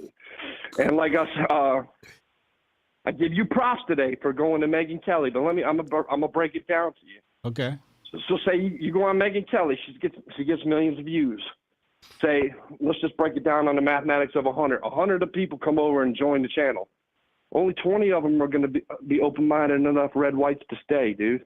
The rest of them be like, oh my God, this guy. Instead of learning the culture and learning the issues, and like you said, sitting back on the wall and listening to what's going on and seeing what the fuck.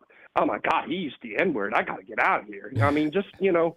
So, and that's another one, man. Like, I give you props because you're rising up, man, and I want your voice to get out there because I agree with your voice. You know what I'm saying? Thank you. But she fucking was in the Rhino pocket bashing Trump, left Fox News, took the bag from left wing MSNBC, goes over to MSNBC, says, hey, man, there's nothing wrong with I dressed up with as Diana Ross. Oh, you're a racist bitch. Da, da, da, da.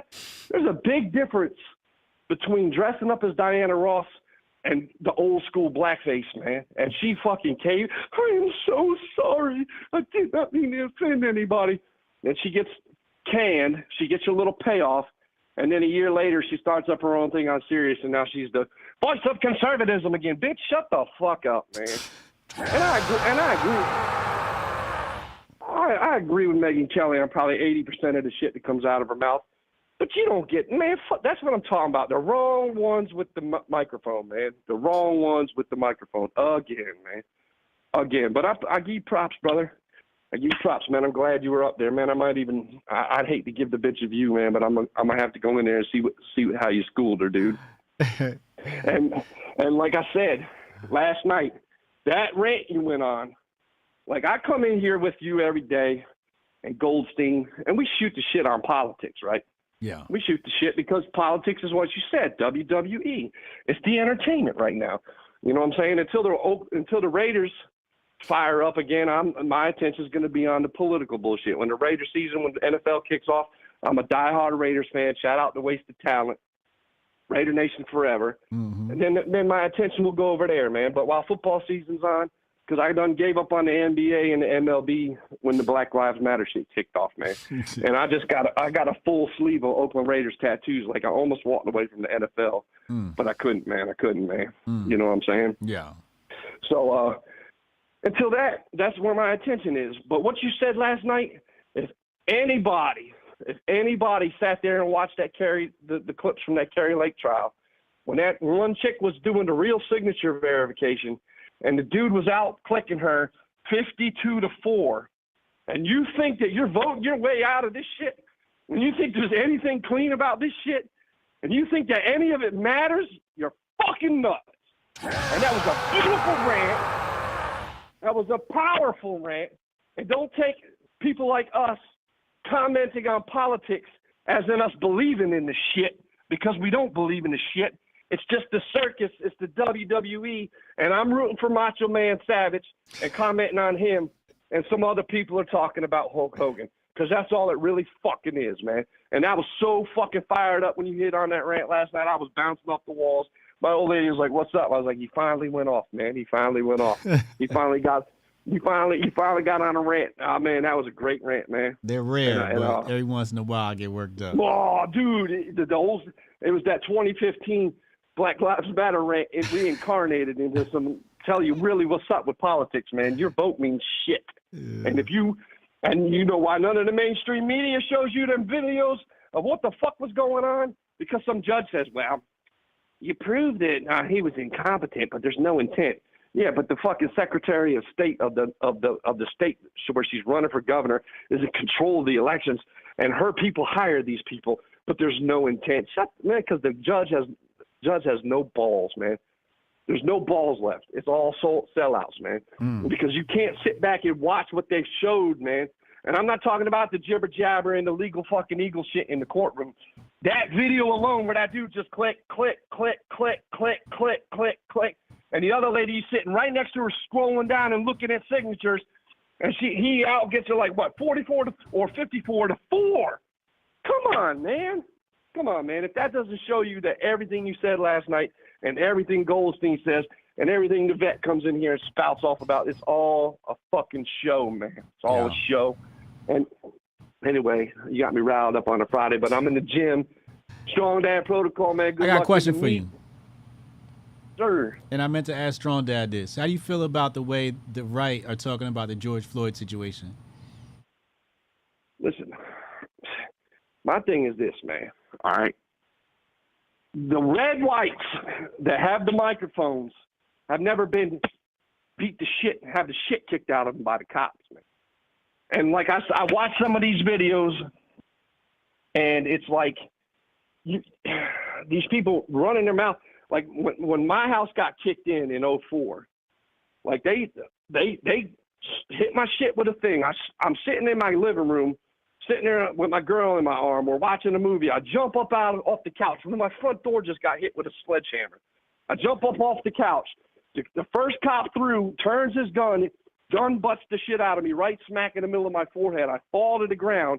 He rolls over, puts his knee in my fucking neck and the barrel of the AR to the back of my head and says, "Move, motherfucker, and I'll kill you." You know what the first thing that come out of my mouth is? "I'm not resisting arrest!" I started screaming it as loud as I fucking could because I had neighbors on either side of me hoping that one of them would hear it. Unless you got your ass, you know, George might not have been a good human being, but George didn't, you know, he didn't deserve to get dish ragged like that. My thing is, the dumbass cops, when they released the whole thing, you already had him in the car, man. Why'd you let him back out of the car, man? You were asking for it, dude. Yeah. You had the guy in the car. You should have closed the door and drove his ass to the fucking hospital. Yeah. But my thing is, the people on the left, that shit happened to the boy in Texas, and there wasn't a fucking peep out of it because he was a white boy. You got to be consistent with it. The people on the right, hey, go watch the video of the white boy, and some of them have because that's how I've seen it. And they're like, well, how come you're not all up in arms about this? I'm up in arms about all of it. Yeah. I'm up in arms with the no-knock warrants, period. Yeah. With the no-knock warrants, period. Because you're going to shoot the motherfucker if he comes out blazing. Just surround the fucking house and wait him out, man. Yeah. These no-knock warrants, like when they put the red flag law on, some dude's neighbor calls up. Dude's 65 years old. They kick his door in at 4:30 in the morning. He comes running around the corner. They shoot him. And they're like, but he was armed. You kicked my door in at 4:30 in the morning. I sleep with an AK-47 next to my bed. We're going at it. You know what I'm saying? We're going at it. Law enforcement or not, 4:30 in the morning, and I'm, you know, you might have a warrant, but you kicking boom, and I hear that boom. Now that I'm legal again, I got an AK-47 with a 50-round clip right next to my fucking bed. Let's get it on, dude. You know what I'm saying? It's just like, you know, let's you know, they do it for intimidation, man. Why do you think they Mar-a-Lago Trump or they kicked in Roger Stone? A fucking SWAT team to your house is all intimidation and fear, man. Yeah. It's not like, you know, when they go to Biden's house and they knock on the door, hey, man, can we please search your property for your document? You know what I'm saying? It's all about intimidation and fear, man. Overwhelming power of force. The way they showed up to the dude was on in Congress the other day, the Catholic guy that beat all the charges on the state level, and Merrick Garland's Justice Department picks it up on the feds and talks about how they screamed at him, showed up, his kids were running around the living room, and there's 20 of them out there with ARs and M4s, body armored up with ballistic shields, pulling a man out of the house. For what? Why can't you just knock on? And then if it is to the point where you feel like, hey, man, this motherfucker might come at us, you just show up and surround the fucking house and wait him out. Yeah. And wait him out. And then if they don't give up, you're going to kill them anyway, right? Yeah. You know, and let's be honest, they're trigger happy as fuck. Mm-hmm. They are. They are. Excuse me, brother. So if you come out the house with the gun in your hand, they're going to try to take you out anyway. You know what I'm saying?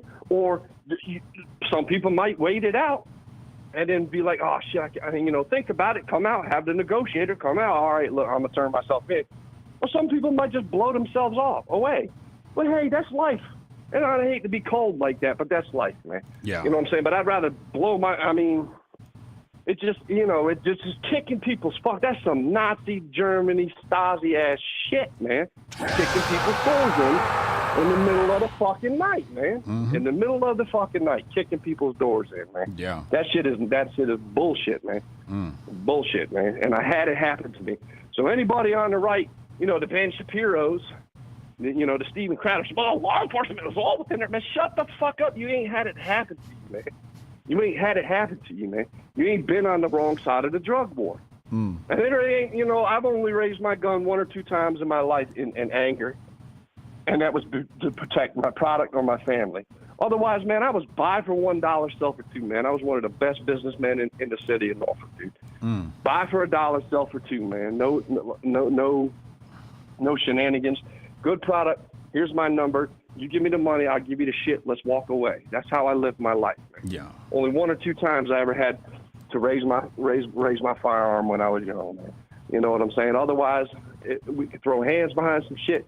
But I'm not a violent person by nature, but I'll fucking defend myself. Like Tupac said, man, I ain't a killer. Don't push me, man. I ain't a killer, so don't push me. That's one of the truest lines. That's one of the truest lines ever told, man. I ain't a killer, man. Just don't push me to that point.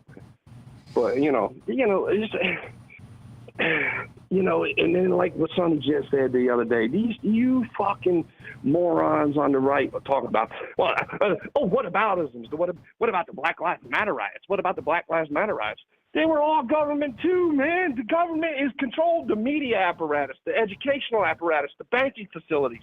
The government has all been infiltrated by the left, man. It was a plan set out in the 60s. Watch the fucking Bezmenov video. He hit it on the fucking head. They've been getting into these positions of power. Obama weeded the military of any conservative general during his time. They overtook the military. The only thing that was the conservatives had any control of was the United States military, and they've lost that, dude. This whole country is on a left-wing totalitarian slant, with the tech bosses pushing the agenda, because all the tech money comes from DARPA. It was all controlled. And listen, man, this might be Dolph's people may have lost the war, but Dolph's people control the world, man. Because everything in the United States right now, you speak of fascism, the physical form, private ownership with government controls, right? That's what Hitler pushed, right? That's what the Nazis pushed, right? Then you got paperclip, where they scoop up all their smartest and brightest and smuggle them into the United States. Here's NASA. You think them people ain't weeded their way into the system? And look at what they do now, man. Oh, you want to have a business? Like I have a trucking business. Oh, okay. Well, we have this regulation, this regulation, this regulation, this regulation. Miss one of those regulations. Don't do it. Have a twisted ass code where we got to have a whole crew of people. We create a whole line of businesses just to jump through all our fucking hoops. And goddamn, don't miss once, or else you're getting fined. Don't miss one thing, or you're getting fined. Don't trick up once. But the big dude, I work for a big company, man. A big company, right? Took one piss test when I first got in. In the 2 years after that, I took one more. I broke off on my own, went to work for a small mom and pop company. 20 piss tests over a 3-year period. So the big corporations, none. They're not testing their drivers at all. But you go slide off and try to do your own thing, they're trying to catch you out there. They're trying to catch you out. Anything they can do to fuck you up, man. And that's just government controls. Private ownership, but government controls, man. Fascism at its finest, man. And if people don't, like I said, man, build your community. You know the deal. You preach all the right messages. Community, homeschool, and just buckle down, man. Get into Bitcoin. I'm starting to buy into that theory more and more, brother. I'm starting to buy into that theory. And like you said, when we talked about the collapse of civilization, you're like, well, it doesn't matter then in the fucking end. But if it doesn't collapse, you're going to be out. You're going to be behind. So I want you 100% turn me on that, man. Yes, sir. You know what I'm saying? But listen, man, it's Friday, baby. It's Friday. I'm no Twitter for the weekend. Once I put it down tonight, I ain't tweeting for the weekend. Putting the phone down. I'm going bass fishing tomorrow, and everything's I'm gonna catch me a lunker, and everything's gonna be all right, man. Nice. But to the community, I love y'all. Hotep and Bill and the HJ, you got my number. You can always hit me up on the side. Next time I come to NY, I'll pull over, and man, you won't be disappointed, brother. That's all I got to say. I appreciate Rudy you, the Vet bro. out, Hotep and Bill, man. Hotep and Bill. Rudy the Vet Russo. Love my callers. Love my callers. Call from Rockefeller Foundation. Jonah, what's up, man? Give me a 60-second take, bro. Yeah, I was listening to Rudy there. Man, those people didn't win. The American bankers who funded them did. So, yeah, man, literally it's all American money that funded that shit on behalf of the crown. Yeah. But other than that, I don't know if you got through my super chat yet. I marked Charlemagne on that chat for you. Me, Ebro? Yeah. No, Charlemagne, though. I don't know if you've seen that. I said you weren't allowed to comment because you ain't black because you didn't vote for Biden. I appreciate the backup, bro. Yeah, I worked him hard on that one, but I just got out. Like, I had to take off. It's my day off, so I didn't really see the show, so I won't hold you up. But I just, like I say, it's all Americans who funded the Nazis. People need to realize that. Yeah, that's true. Okay. Hotep and Bill. Hotep and Bill, bro. Jonah Ryan on the check-in. Let me turn the volume back up. I always got to turn it down when he calls in. Jonah Ryan with the super chat. He said, yo, I murked Ebro. Actually, I guess I murked Charlemagne. Salute. Strong Down, would you call back in and talk to me about the George Floyd situation and how the right is talking about that? I want to hear what you got to say. You always got something good to say. Strong Dad said, quitting smoking for bodybuilding was the best decision I've ever made. Life is only getting better for me. 100, 100, 100. Jonah, Biden's America. I am an American. I was a snowback. What the hell? Who would cuddle a Kardashian? Call from Cannon. Cannon, Hotep on the line. What up, bro? Talk to me, man. What's on your mind? Not much, yo. You were Wendy Yo hit it on the head with that tweet, yo. She threw a bar out there today. Everybody want to jump in American politics and pop culture and news, but ain't nobody trying to be Tommy Robinson out there in the UK, is there? Oh man. Oh, Lloyd brought up Tommy Robinson. Good point. Remember, Tommy Robinson was out there in the UK putting his neck on the line, exposing stuff. You know what I mean? Yep. You know what I mean? He Why was didn't out they there keep really that doing same that energy work. over there across the pond? Exactly, because they don't want to end up like Tommy Robinson. Exactly. So they come over here and talk about our politics, use up our constitution, and grift and grift, and then take their money back, and where do they put their money? Exactly. So check it, right? So our mayor here in Baltimore, he doing a curfew for the kids for the weekend because it's a holiday, and he really think this curfew going to curb the violence and the craziness in the city, yo. This shit is laughable. What'd he do? So kids, you know when they get nice outside, these kids, these shines, these nasties get out here and start acting a fool in the street. Yep. So they've been taking that shit downtown to the harbor. Oh, right? wow. Yeah, so like I did a video like a month or so ago. 2 kids shot 2 kids in front of the cops downtown. It was like a brawl, like 200 kids fighting in the middle of Pratt Street. Damn. So their solution was a curfew. And the way they plan on putting this curfew and enacting it, if any kids outside past 10 o'clock under 18, a non-police officer will approach you and encourage you to go home. I was like, you gonna get somebody ass whooped in that street. So wait, are they saying, citizen vigilante type stuff? Or is this I don't know if it's gonna be. I don't know if it's social workers or volunteers. I don't know. He's saying non-police officers. If they send somebody out there with them kids unarmed, they're gonna get their asses whooped. That's a Or setup. worse. That's a bad That's a story whole waiting to setup. happen.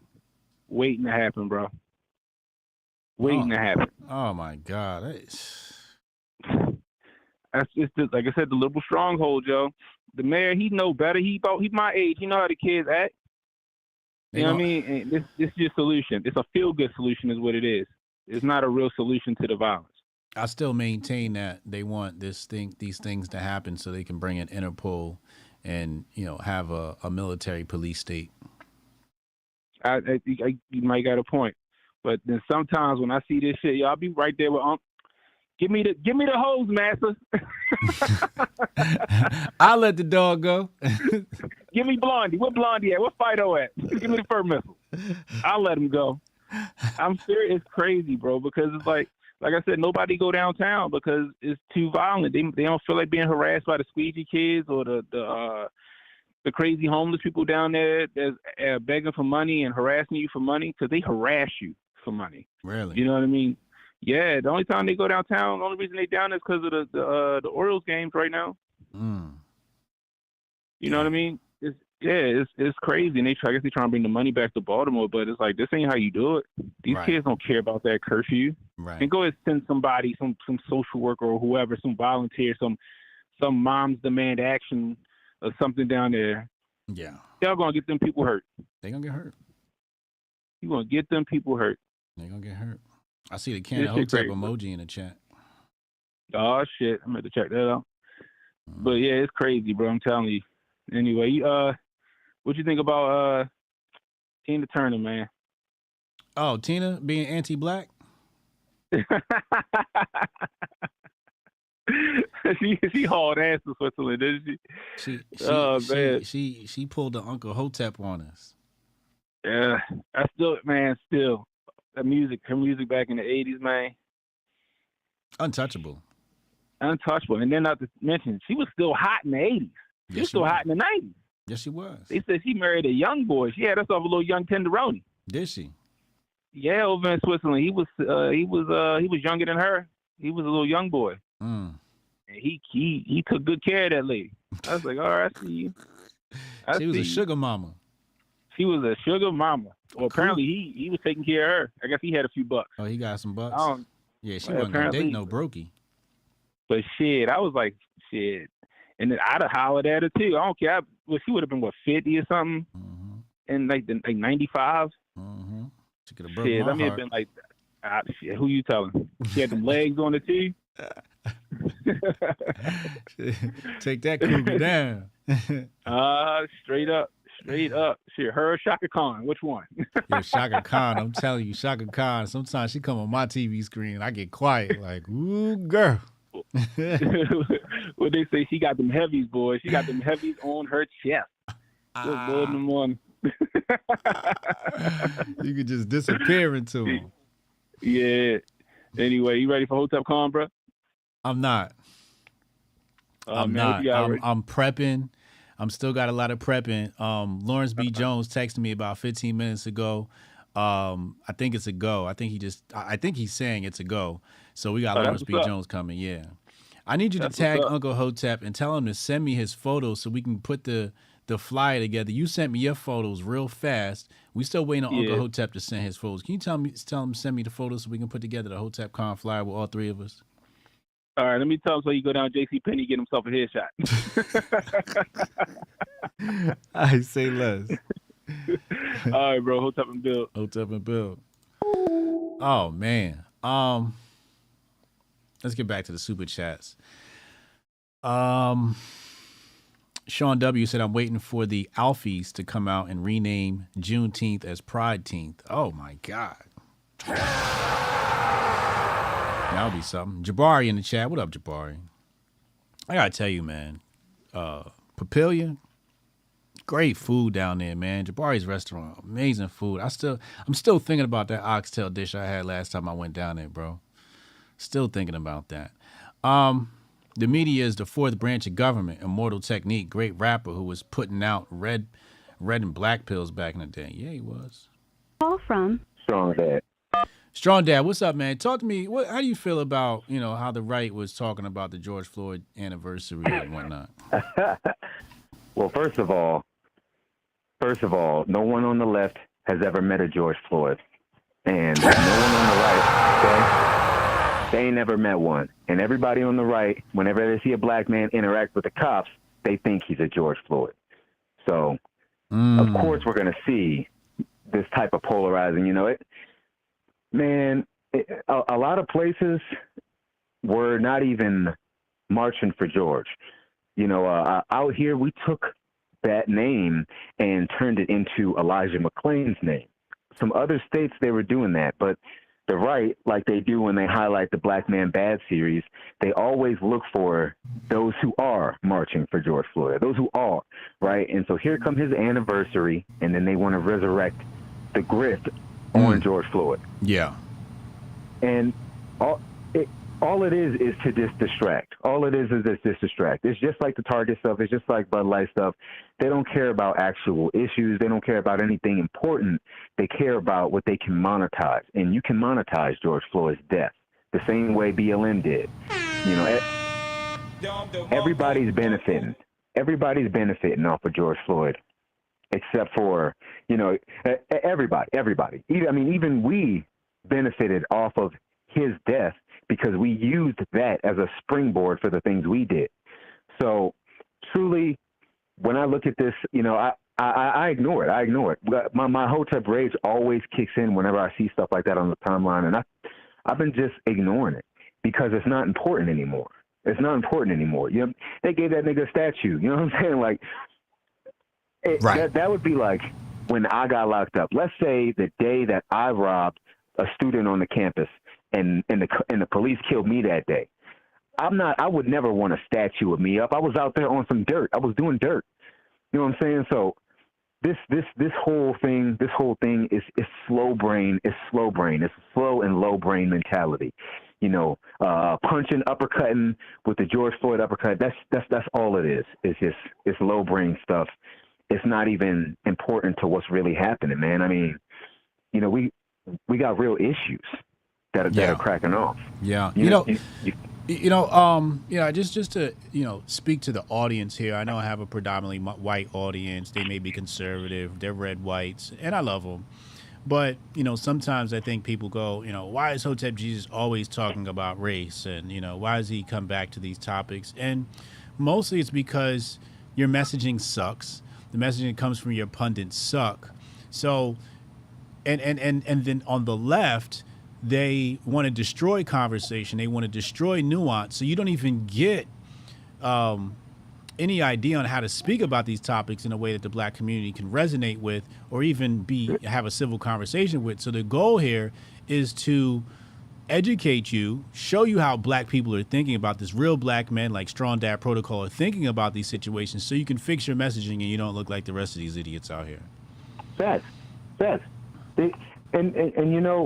People got to realize, like, we're getting hit from all sides. When we started talking out in these streets, it was because we were removing the George Floyd messaging and talking about real things that the feds came down on us. So, people don't realize that there's, more of us were trying to be more like Darren Seals and less like BLM, and that's really what it was about. That's really what it was about. The right, they don't do a good enough job of recognizing that. You know what I'm saying? I remember we talked about this when you had interviewed me that time. Every time we went to the streets, even though the reporters were asking me directly who we were, they would report on us as BLM. No matter what I said, I could be like, we're not BLM. I could say fuck BLM. I could say any of that.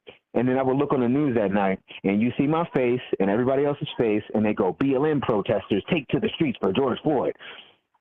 That's all they care about. It's the narrative for them. They, we might have coined the grift, but they've been grifting hard for a minute now. And that's how I see that. You know what I mean? That's how I see that. The George Floyd is, that's a, man, that's a scapegoat. That's a scapegoat for talking about real issues. That's really what it is. They don't want to engage black men. They don't want to engage, because really it's black men leading this, right? And so what they have to do is they have to typecast black men as either hyper-liberal, susceptible to the feminine agenda, or they have to typecast us as a George Floyd type. You know what I'm saying? Or worse, from the left's perspective, we got to be a super coon. But we can't just be black men trying to lead, because whenever we do that, people get behind us on both sides. You know what I'm saying? We speak the most sense, and that's really what it's all about. Beautiful. Well said. Couldn't have put it any better, bro. That's exactly why I wanted you to call in and talk about that. Because you're right. I want to speak really fast before I let you go here, to the point where you said, I could go in front of these people, tell them I'm not BLM. Then you check the news at night and they go BLM protesters. And that's why I say to people all the time, I'm like, you're labeling people who hate BLM just because it fits your agenda and so you can get your clicks and your engagement. So I just want our viewers to understand that when they look on a timeline and they see their pundits label people as BLM, don't believe the hype. Exactly. Do some investigating. Do some investigating. Check it. There was a group out here. All right. There was a group out here called Black Hammer. All right. I don't know if anybody's ever heard of this group, but they were in some fuck shit. Okay. Black Hammer was running around. This liberal organization was running around doing all sorts of nasty things. You know what I'm saying? And every single time they were interviewed, they just reflected or deflected to, BLM this and BLM that. And they were able to essentially fool people into, giving them money so that they could buy this piece of land. And they were going to be like a co-op on this land. I'm telling you right now, whatever they did with that money, it went up in smoke. I told my wife the other day, I was like, we should have just called ourselves BLM because we'd have got the bag. You know what I'm saying? I was trying to get a homestead in this motherfucker. How come I didn't say, yeah, we're BLM. We need donations. I kick myself in the ass every day. Every second, man. I'd have never went bankrupt. You know what I'm saying? Super paid. Oh my God. I should have been out there screaming Black Lives Matter with a fucking hat and saying, white folks, put your money in the hat. Because that's what really was happening. That's what was happening when they when the police and the state and the feds came down on us and they arrested us all, it was the socialist organizations that got millions of dollars in donations.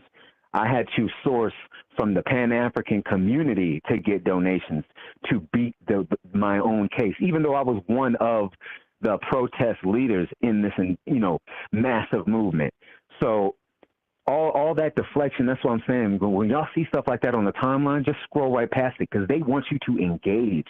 They don't care what you even have to say. They just want you to engage with it. And the less you engage with it, the less grifty it is. They only politics is the ego. It's the facade of the people. It's only going to reflect what the people want within. And if the people show that they don't really want that, eventually they're not going to be able to reflect it. They're going to have to change.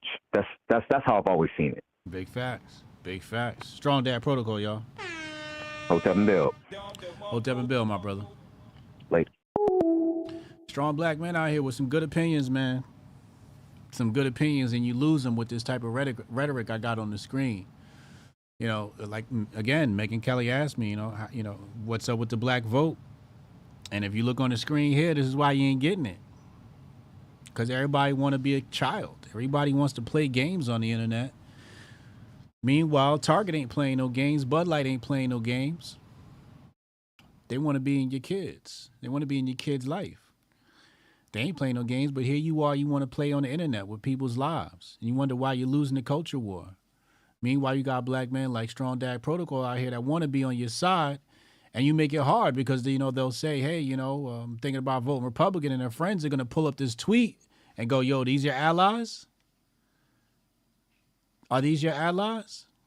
Make it hard. You make it hard to be a true black conservative. It's hard.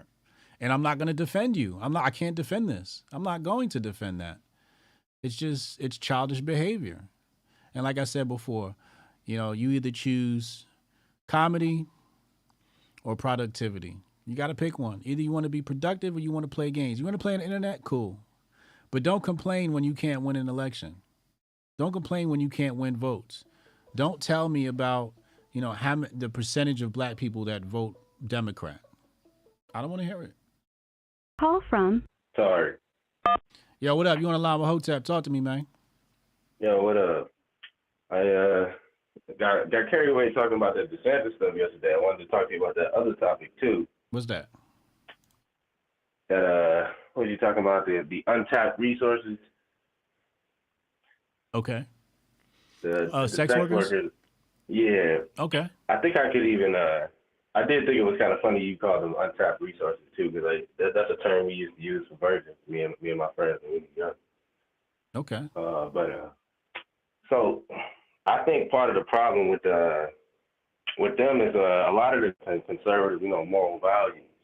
And I think I could tie some of that in with some of the topic you were talking about today. I think was it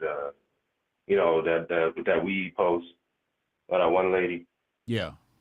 Like a lot of the reason I think those weed heads responded the way they did is because you see conservatives act the same way with weed the way they do with sex workers and all the same stuff. Yeah. You rarely, unless it's like a libertarian or something, you rarely hear anybody kind of talking about legalization or the medical benefits and how deregulating the industry help create more ways that people could utilize the benefits of it without the side effects that you were talking about. Yeah. You and Strong Dad. Because I agree with y'all, but at the same time, I kind of have the opposite effects from it. Because I know it doesn't do the same thing for everybody. Right. And then you got sativa, and because a lot of people don't know what goes on with all of that and what the differences are between all of that. A lot of people think you just smoke and you get lazy, and that's not the case. That's because they don't really bother to even educate themselves about these kind of things. Right. So the first thing anybody think of is just smoking and all that. And if you're looking at history, I mean it was never really just smoked. Like it was never like that, right? Until they made it illegal, and they used all that propaganda back in the day. It was an herb, that's why I love when Strong Dad was talking about herbology. I'm like, this was the primary herb back in the day. It was one of those primary herbs back in the day. Yeah, you can make teas and tinctures out of it. There's a lot you could do with it. Yeah, and they're doing it more now because they finally got the ability to, but then you still got, you got these conservatives the same way they are with the prostitution and the other stuff, which I get, right? From a moral standpoint, I kind of get what they're saying. But at the same time, I think it's an untapped resource there too, you know what I mean? I agree. Because all they have to do is, because what they really do is promote responsibility, right? You could do it with the prostitutes too, you could do it with the sex workers too. You could use, and a lot of the people you would see that they have as speakers that are like, former porn stars and whatnot, they're former, right? Yeah. So I think you're right about them being an untapped resource in the sense that I wouldn't use like a current sex worker, right? Because that wouldn't make any sense. Because kind of like I think what Trisha was saying yesterday, Yeah. that you can't be against like human trafficking and all that. Oh, that was Kay. Oh, was it? Okay, yeah. But yeah, she was right though. You can't be against it because you're involved in still it. Yeah. Promote it, right? Exactly. So I think that the former like sex workers are the real untapped resource you're looking for because they can still promote their conservative values, right? Without demonizing the people as a whole, right? Because you got the story of Mary Magdalene. For the Christians, I know, like. It's not as if they can't be redeemed. So it really is. I really do think it's bad for them to not just find a way to use the message to promote responsibility, whether it's, marijuana or anything else. Because I think the reason people got mad at that post, especially with that lady, is because it's like saying it's a red flag is like, you don't know why somebody smokes. True. And when you say it's a red flag, so, it's a million things you can say are red flags when it comes to dating. Right. But I think it also goes into what you talk about and what we talk about when we talk about women not wanting to be around and actually uplift men. Because if that's a red flag, it's like, okay, well, why is it a red flag, right? Is it somebody that has a problem, or is it just like he smokes? Yeah. Like he does it every now and then. Yeah. And that's just a red flag. It's not. He could get rid of that habit. You could help him get rid of that habit, right? But saying it's a red flag is like, I don't know too many. Well, let's talk about this, right? Because I'm on board with you where I think the messaging from the right on drugs, period, is just wrong. When it comes to drugs, I'm a libertarian-minded individual where I believe what they call illegal drugs should be legal. I don't believe we should make drugs illegal. I believe in free will, and if people want to just ruin their life with drugs, they should do so. And I'm saying that because on one side you have illegal drugs, and then on the other side you have what they call legal drugs. Right. And these legal drugs are leading people to illegal drugs. And we saw that with the Oxycontin epidemic. Right, oxycodone and all these types of sedatives, et cetera, et cetera. That opiate stuff all the time almost. And if you look at the streets now, what are they popping? Xannies and what's the other one? Percocet. Percocet, thank you. Xannies and Percocet. Molly, Percocet, right? So there's legal drugs being abused as well. And then when we look at, the situation with the inoculation following the pandemic, this is a drug of some sorts, and there's no, recourse for that. So, I think the messaging from conservatives is definitely off, especially when it comes to weed. And I think that's untapped resources, I think you got to open a conversation when it comes to cannabis use and really add some nuance to the conversation and not really just say, hey, weed smokers, you guys are, whatever. When I talk about the topic, I'm usually trolling. Like when I had my Twitter spaces, it was like women who smoke weed, they're, it's a rap for them. And, I just, and I'm serious in some ways, but also in other ways, I'm joking because you can't just throw everybody in a box, right? But I opened up a Twitter space about it. I didn't just tweet it and leave it be. I said, let's come. Yeah, we had the conversation. We argued about it. We had a good time. We laughed, we joked, and everybody left and everybody had a good time. But I think you're right. The conservative right sucks in their messaging to many different groups, while the government has a monopoly or Big Pharma has a monopoly on drugs. And that's what I always try to bring up to them whenever I talk about it. I don't know if you ever had this. Whenever I whenever I do try to get into that distinction, right, between the illegal drugs and illegal drugs, I always give them this question. I'm like, so what is a drug to you, right? And then they always laugh, and they act like this is just like, some drug you try to push drugs or something, right? But I'm like, no, you really have to look at, like, what is a drug? Because when you talk about, like, just people just doing drugs, and they usually throw that at you when you say, like, oh, it's not that bad if somebody fucks with you, right? Not even nothing heavy, right? And you're like pushing it, you're just saying it's not that bad, it's not a big deal if somebody does it. And they be like, oh, no, you should never do drugs. Like, and it's like, okay, like, but do you realize how you sound if you know what that means? Right. If you actually know what a drug is. Like, it could just be the food you eat. Like again, like Strong Dad was saying earlier, man, he was on fire. Like, you change your diet, right? And you probably won't even want to smoke no more. Right. Right. So when they say back in the day, they said your food is your medicine. And what's our medicine nowadays?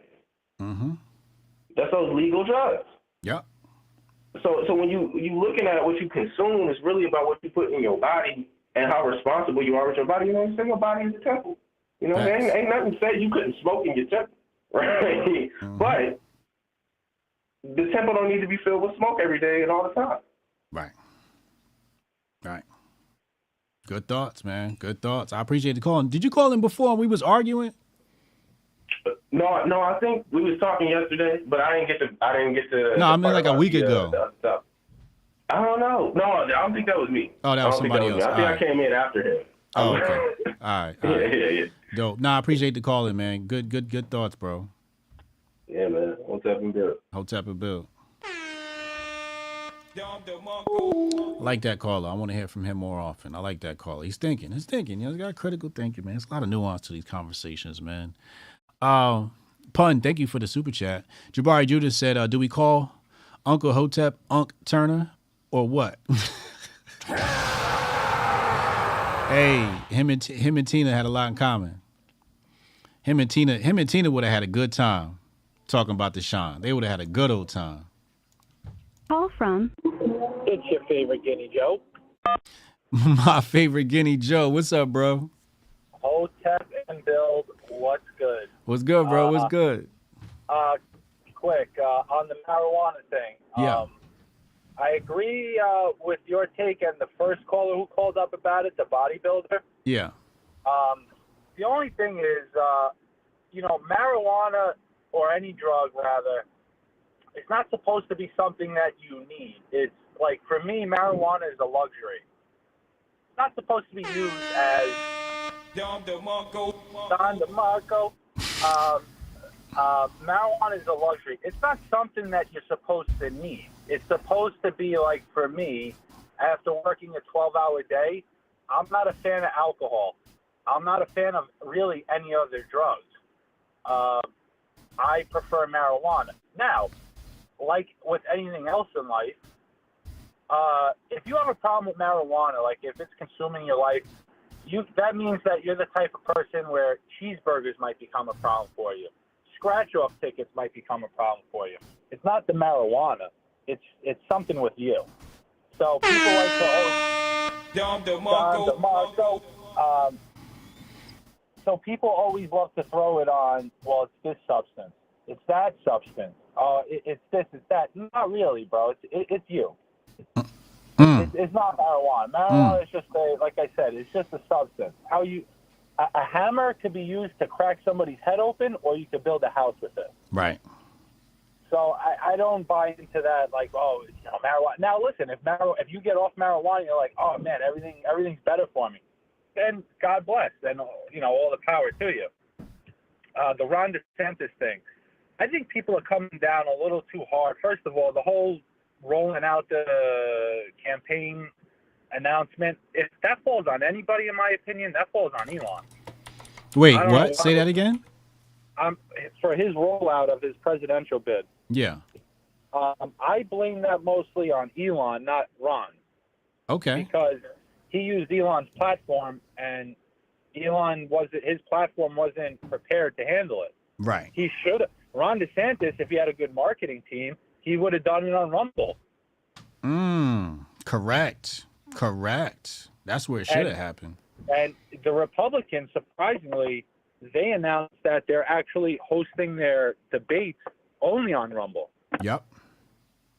So I think his marketing team fucked up. But people need to, let's listen. DeSantis not perfect. Him and Trump both have an Israeli cock up their ass. But regardless, he's probably going to be the front runner in 2028. So let's not throw this guy under the fucking bus because, Twitter wasn't able to handle his presidential bid. The guy, not perfect, but in face of the COVID tyrants, he did stand up to him. Not in the beginning. In the beginning, he went along. But again, I got to give him credit because he made a decision to, if like you were talking about in the beginning, where if you had a bar that was packed up, he was going to revoke your license. Yeah. But at the same time, after a month went by and, facts came out, he was like, well, fuck this. Right. So I got to give him, he corrected his path.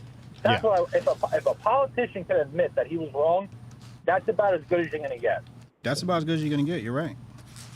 That's about as good as you're going to get. So DeSantis is most likely going to be the face of the Common Sense Party in 2028.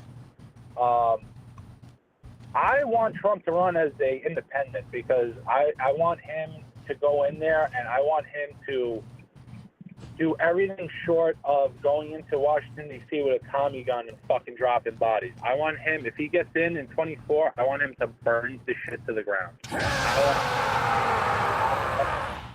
I want fucking the JFK files released. I want everything fucking released. I want him to, that's why I want him to go as an independent because I don't want people to think that the Republican Party is like the future. It's not. And I don't even want him to run as a fucker. But fuck Republicans and Democrats. They're both the same shit. So I want him to go in there and burn this shit fucking down. Anomaly. When he said that Trump, nobody should run, what the fuck is he talking about? But I lost a lot of, when you debated him, I lost a lot of respect for him. And I liked Anomaly. But he just kept trying to get personal with you, saying that you're mad because you couldn't beat him. Why the fuck would you want to beat him? But regardless, why should Trump not have competition? Trump is. Well, that's what Anomaly said. He said, Trump should have competition. Oh, he should. Yeah. All right. Well, I got it fucked up then. Yeah, he was basically saying he doesn't understand why people are running around saying, why is DeSantis running? Why is he having his competition? And I thought, Anomaly was right in that case, right? He should have competition. There's nothing wrong with that. Absolutely. Yeah. Absolutely have competition. The Democrats are the ones that are saying we're not even having a debate. Right. That should tell you all you need to know about that fucking side of the aisle. Exactly. So what do you think about my take where I said it makes sense for DeSantis to start running now so he can prep for 2028? Yeah, he can. Listen, I don't mind him running. I just think that I'll put it to you this way, if Trump didn't get indicted, DeSantis is the front runner. Yeah.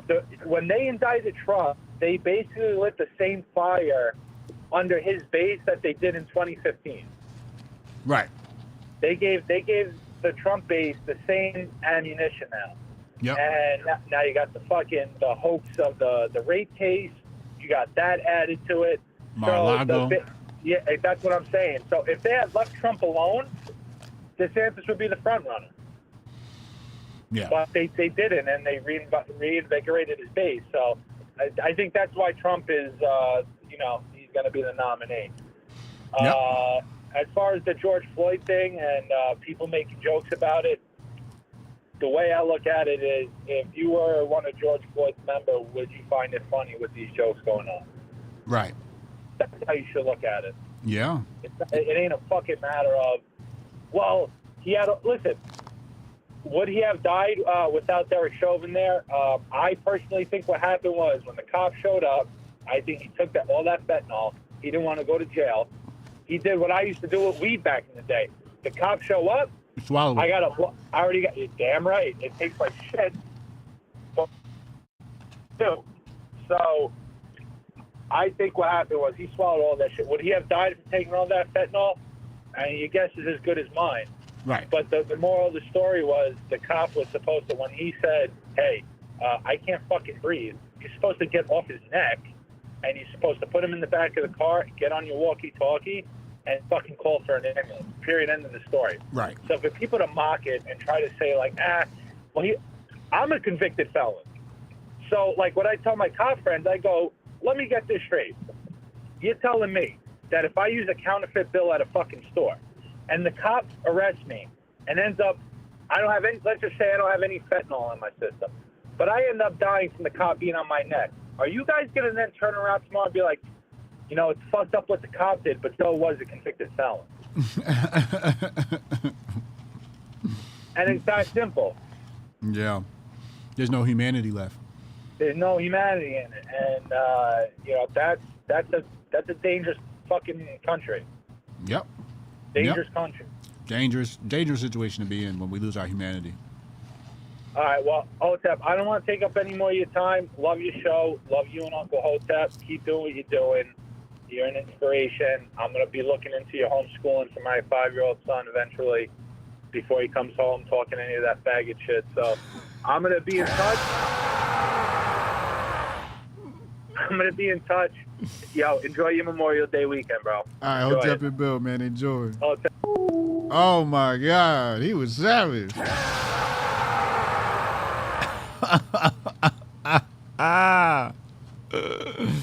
Now that was an Italian right there. He was either he's an Italian or he's a New Yorker, but I want to say he was an Italian New Yorker. He sounded like he's straight off of Goodfellas. I love Italians. They ain't gotta love me, but I love them. I know some of them, they call us Mulian and all this other shit, and I don't give a fucking goddamn. I'm racist, my goddamn self. But that was Italian man right there, and they're different. Italian men, to me, that's the greatest white man that was ever achieved on this planet was the Italian man. The New York Italian man was the model for how many societies should live their life. I know they've done a lot of things, the mob, and they weren't exactly the most model citizens, upstanding individuals, but the way they organized was beautiful. But yeah, shout out to my Italians. Shout out to Trish. I know Trish is Italian, but Italians are the premier white man. They're swarthy whites, but they are the premier white man. And I absolutely love them. Black culture loves Italian mob movies. I don't know why. We just love that stuff. Jonah Ryan said, I ain't white. I'm white trash. I'm not Bush. Oh, my God. Come on, Jonah. We got a super chat over on Rumble. I worked for both Ron Paul presidential campaigns. I think Chad did as well. That's true. I think he did. You ain't changing things through the electoral system outside the local and possible state level. Good thoughts. Good thoughts. Yeah, you definitely got to get involved local, man. I've been getting involved local, talking to some people.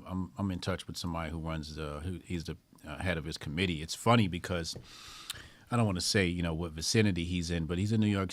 He's in New Jersey. He's got a town and he's on the board. And it's funny because the whole board is Republican, but everybody at the meetings are like all liberals and they're all like crying and whatnot, doing the whole, liberal tears thing. Whatever.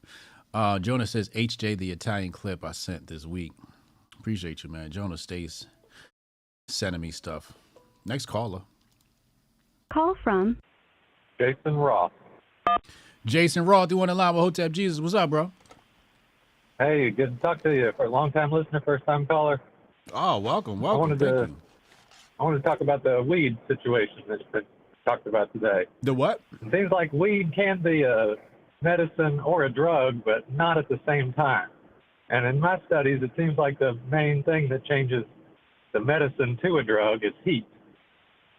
Yes. 'Cause it seems like the best way, if you're wanting to use it as a medicine, is to grow your own because you want it to be fresh, and to cut up the leaves, put it in a salad, or if you got like a wheatgrass juicer, put it in your wheatgrass juicer, drink that juice. Because there's nothing wrong with using it as a drug if you want to, but right. If you want to get those medicinal qualities, you really need to do raw and fresh. That's true. Aiken Olakun, he talks about that.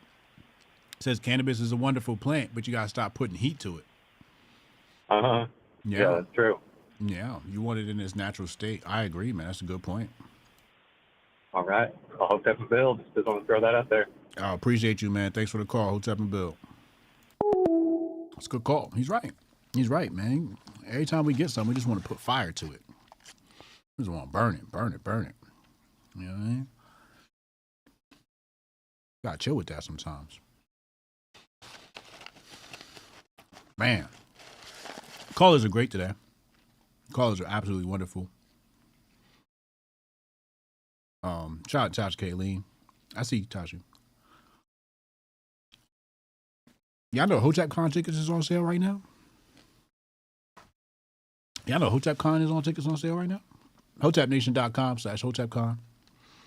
Just to be clear on the homeschooling thing, we don't homeschool as an organization. We raise money and then we support homeschooling initiatives. That's basically what we do.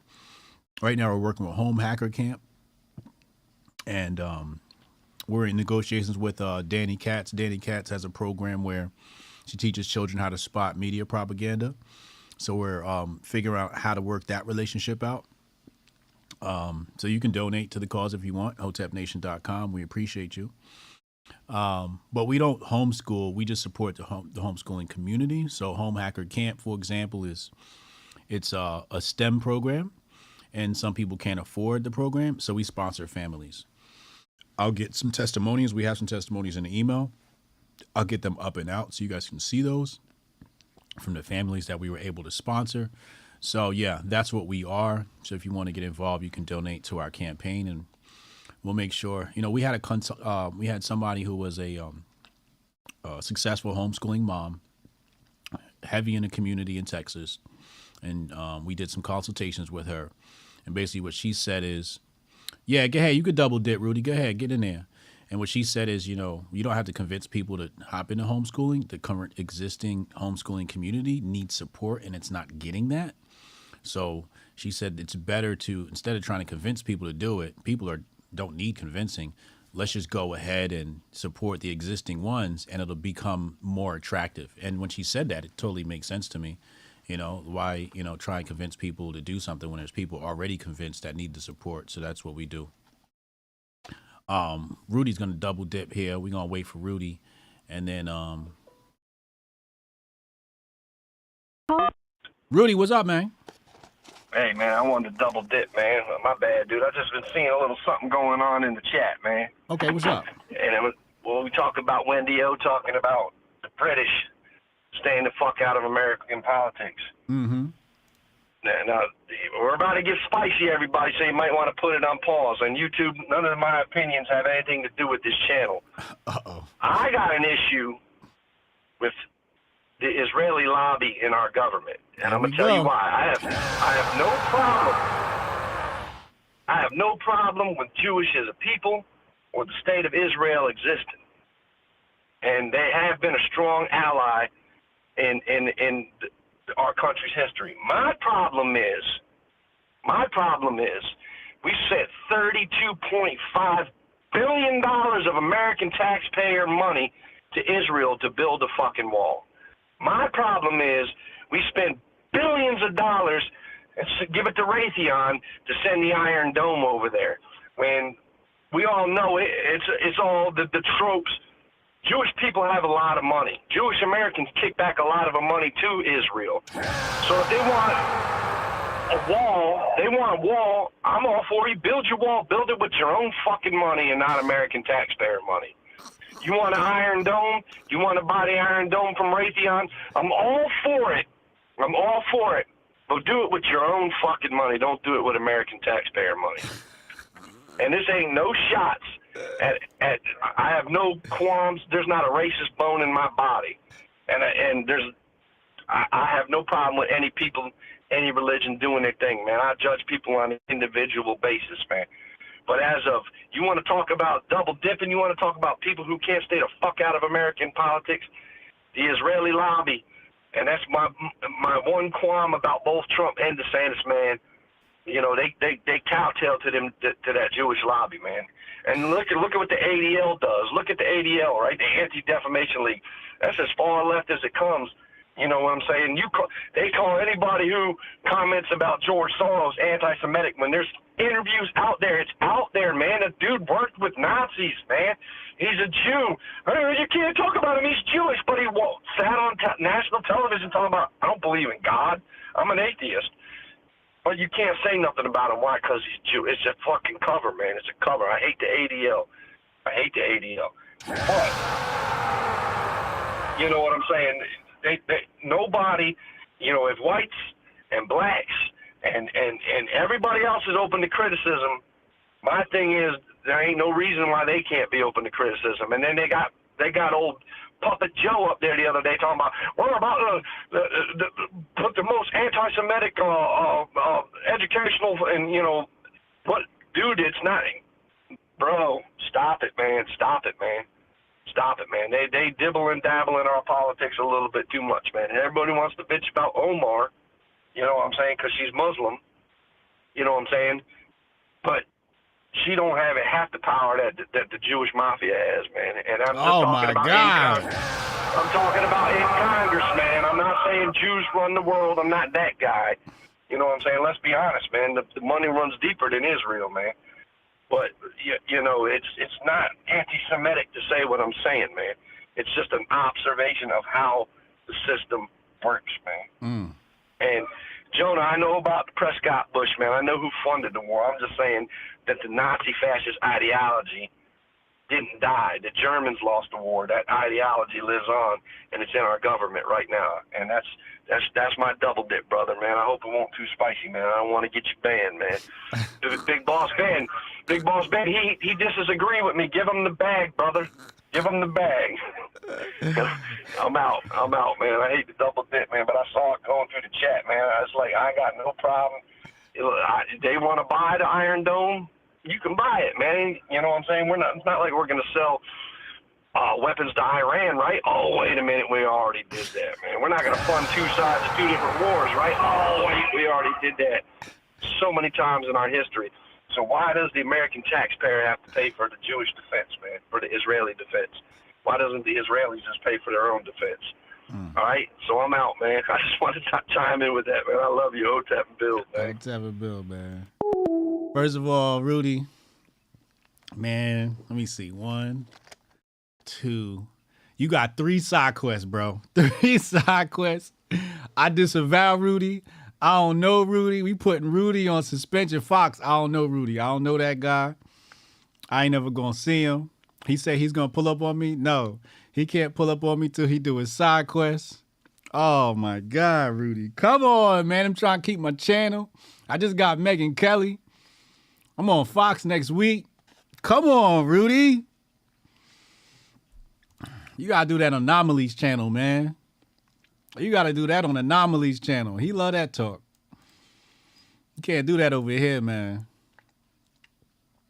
We gotta get Rudy some side quests, man. He is out of order. Out of order. Shout out to Israel. Shout out to my Jewish people, my good Jewish people. I love y'all. Shalom. Tomorrow's the Sabbath. I love y'all. We're going to protect y'all at all costs. Y'all better not talk bad about Jewish people, man. Y'all better not talk bad about Jewish people, man.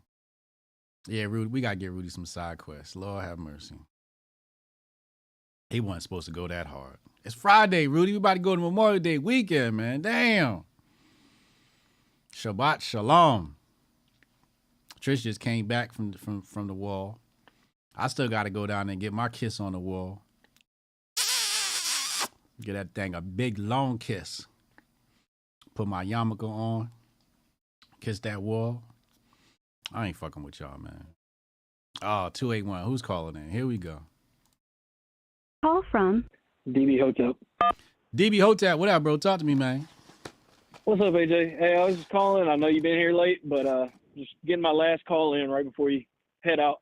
Okay. Man, it's crazy to me. I know y'all were talking about the kind of the George Floyd stuff, and you had Strong Dad talk about, how people just don't look at it at all. They just kind of sit there and are brain dead about it.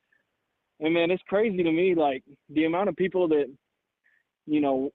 conservatives that want to talk about George Floyd, and they're just like, oh, well, oh, he was resisting arrest, or, oh, oh, if you don't get the police called on you in the first place. I'm like, yeah, it's kind of whack how you get all the conservatives that are like, well, if you just don't get the police called on you in the first place, like anybody can't call the police and they'll respond about just about anything. Right, like red flag laws, yep.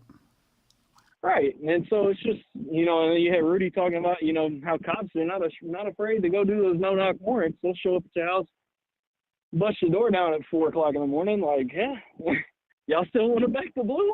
I don't really know if that's the best move for y'all. Still back in the blue. Imagine that.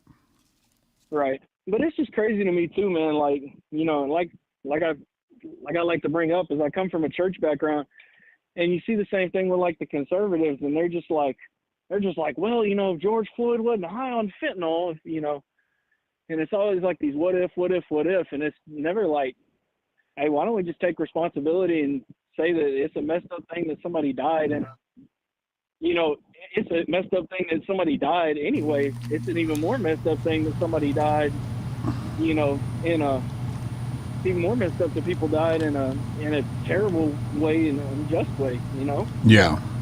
It's a good point. I think it also opens the door where they could just talk about the fentanyl crisis. George Floyd died.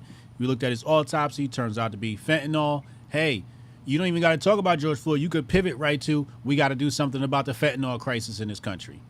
Done. Right, and I think, and that's why the conservatives always stay getting outplayed, especially the older conservatives, because they're just like, oh, well, fentanyl, George Floyd shouldn't have been on that, and maybe he wouldn't have died of fentanyl.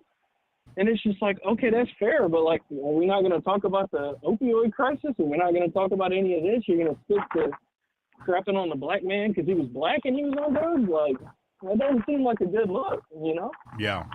It's corny. That's a low IQ take. You always get, and even the Democrats will be like, oh, y'all want to talk about George Floyd being on fentanyl, but y'all don't ever want to address the problem. And it's like, hey, they're not lying when they say stuff like that, unfortunately. Right.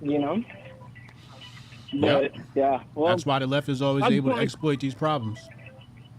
Yep. Well, that's all I wanted to say, man. Hotep and Bill, hope you have a good weekend. All right. Happy weekend, man. Hotep and Bill. DB Hotep on it checking. Phone lines are closed. I close it. Phone lines are closed. I gotta go, man. It's 2.5 hours. I don't know how Alex Jones does it. Well, obviously he gets commercial breaks, so he gets to get up and walk around. I do like 2.5, 3 hours straight. It's really hard. Some people say, they make fun of, content creators, and they say, oh, you got it easy. All you do is just get on YouTube and talk. Well, I invite you to try and do what I do. See how it works out for you. Try it. I want you to go out. I want you to invest your money on the equipment. I want you to invest, because we're talking about, several $1,000s worth of equipment to make this happen. Shout out to Kamar Daniels. He created the streaming machine I have, and that link to the description is in the description box below. So you want to get a streaming machine, buy one from Kamar. Dirt cheap, hand built. But there's a lot to content creation that, frankly, you don't get to see. It's more than just talking on YouTube. So I invite you. I challenge you. If you think this is easy, start up your own channel and try it. And then tell me this shit ain't hard work. Because it is. It's hard work. Especially when you start talking about getting some actual clout and some fame out here. And strange shit starts happening in your life. Vans pulling up outside your house and all of that. It's difficult. It's difficult. Jabari says, Shalom, Rudy. I'll be by your house this weekend for a museum visit. Get him. Get him, Jabari. Hey, it's Memorial Day weekend. I want you to spend some time with your family. I want you to reflect on the good times with the family. Enjoy some good food. I'm going to hit a kickback tomorrow with the homies. Have some fun. And, I don't know, sometimes on these holiday weekends, I get a little mischievous on Twitter. So I might do a little bit of trolling this weekend. Who knows? We'll see what we get into. But Master Focus discount is in the description box below. You don't have to type in any code. Just hit the link and it applies the code automatically. If you get a membership, it's like 50% off. Huge bang for your buck. Best product on the market, bar none. And I'm not just saying that. It's the actual truth based upon the science. We did the numbers. So, yeah, enjoy your weekend. And Hotep and Bill. Most of you will be replaced by AI. But it doesn't have to be this way. You can become AI resistant. But you will need to outperform the machines. You may not think this is possible, but it is. The infiniteness of human consciousness is more infinite than the power of the machine. You may not know how to tap into this power, but we do, and we will show you how. Join us in this journey to make the machine our servant.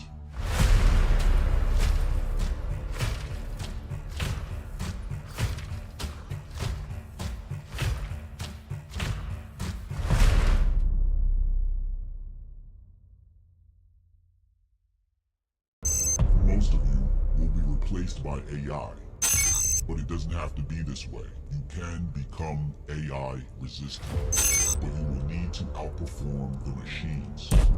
You may not think this is possible, but it is.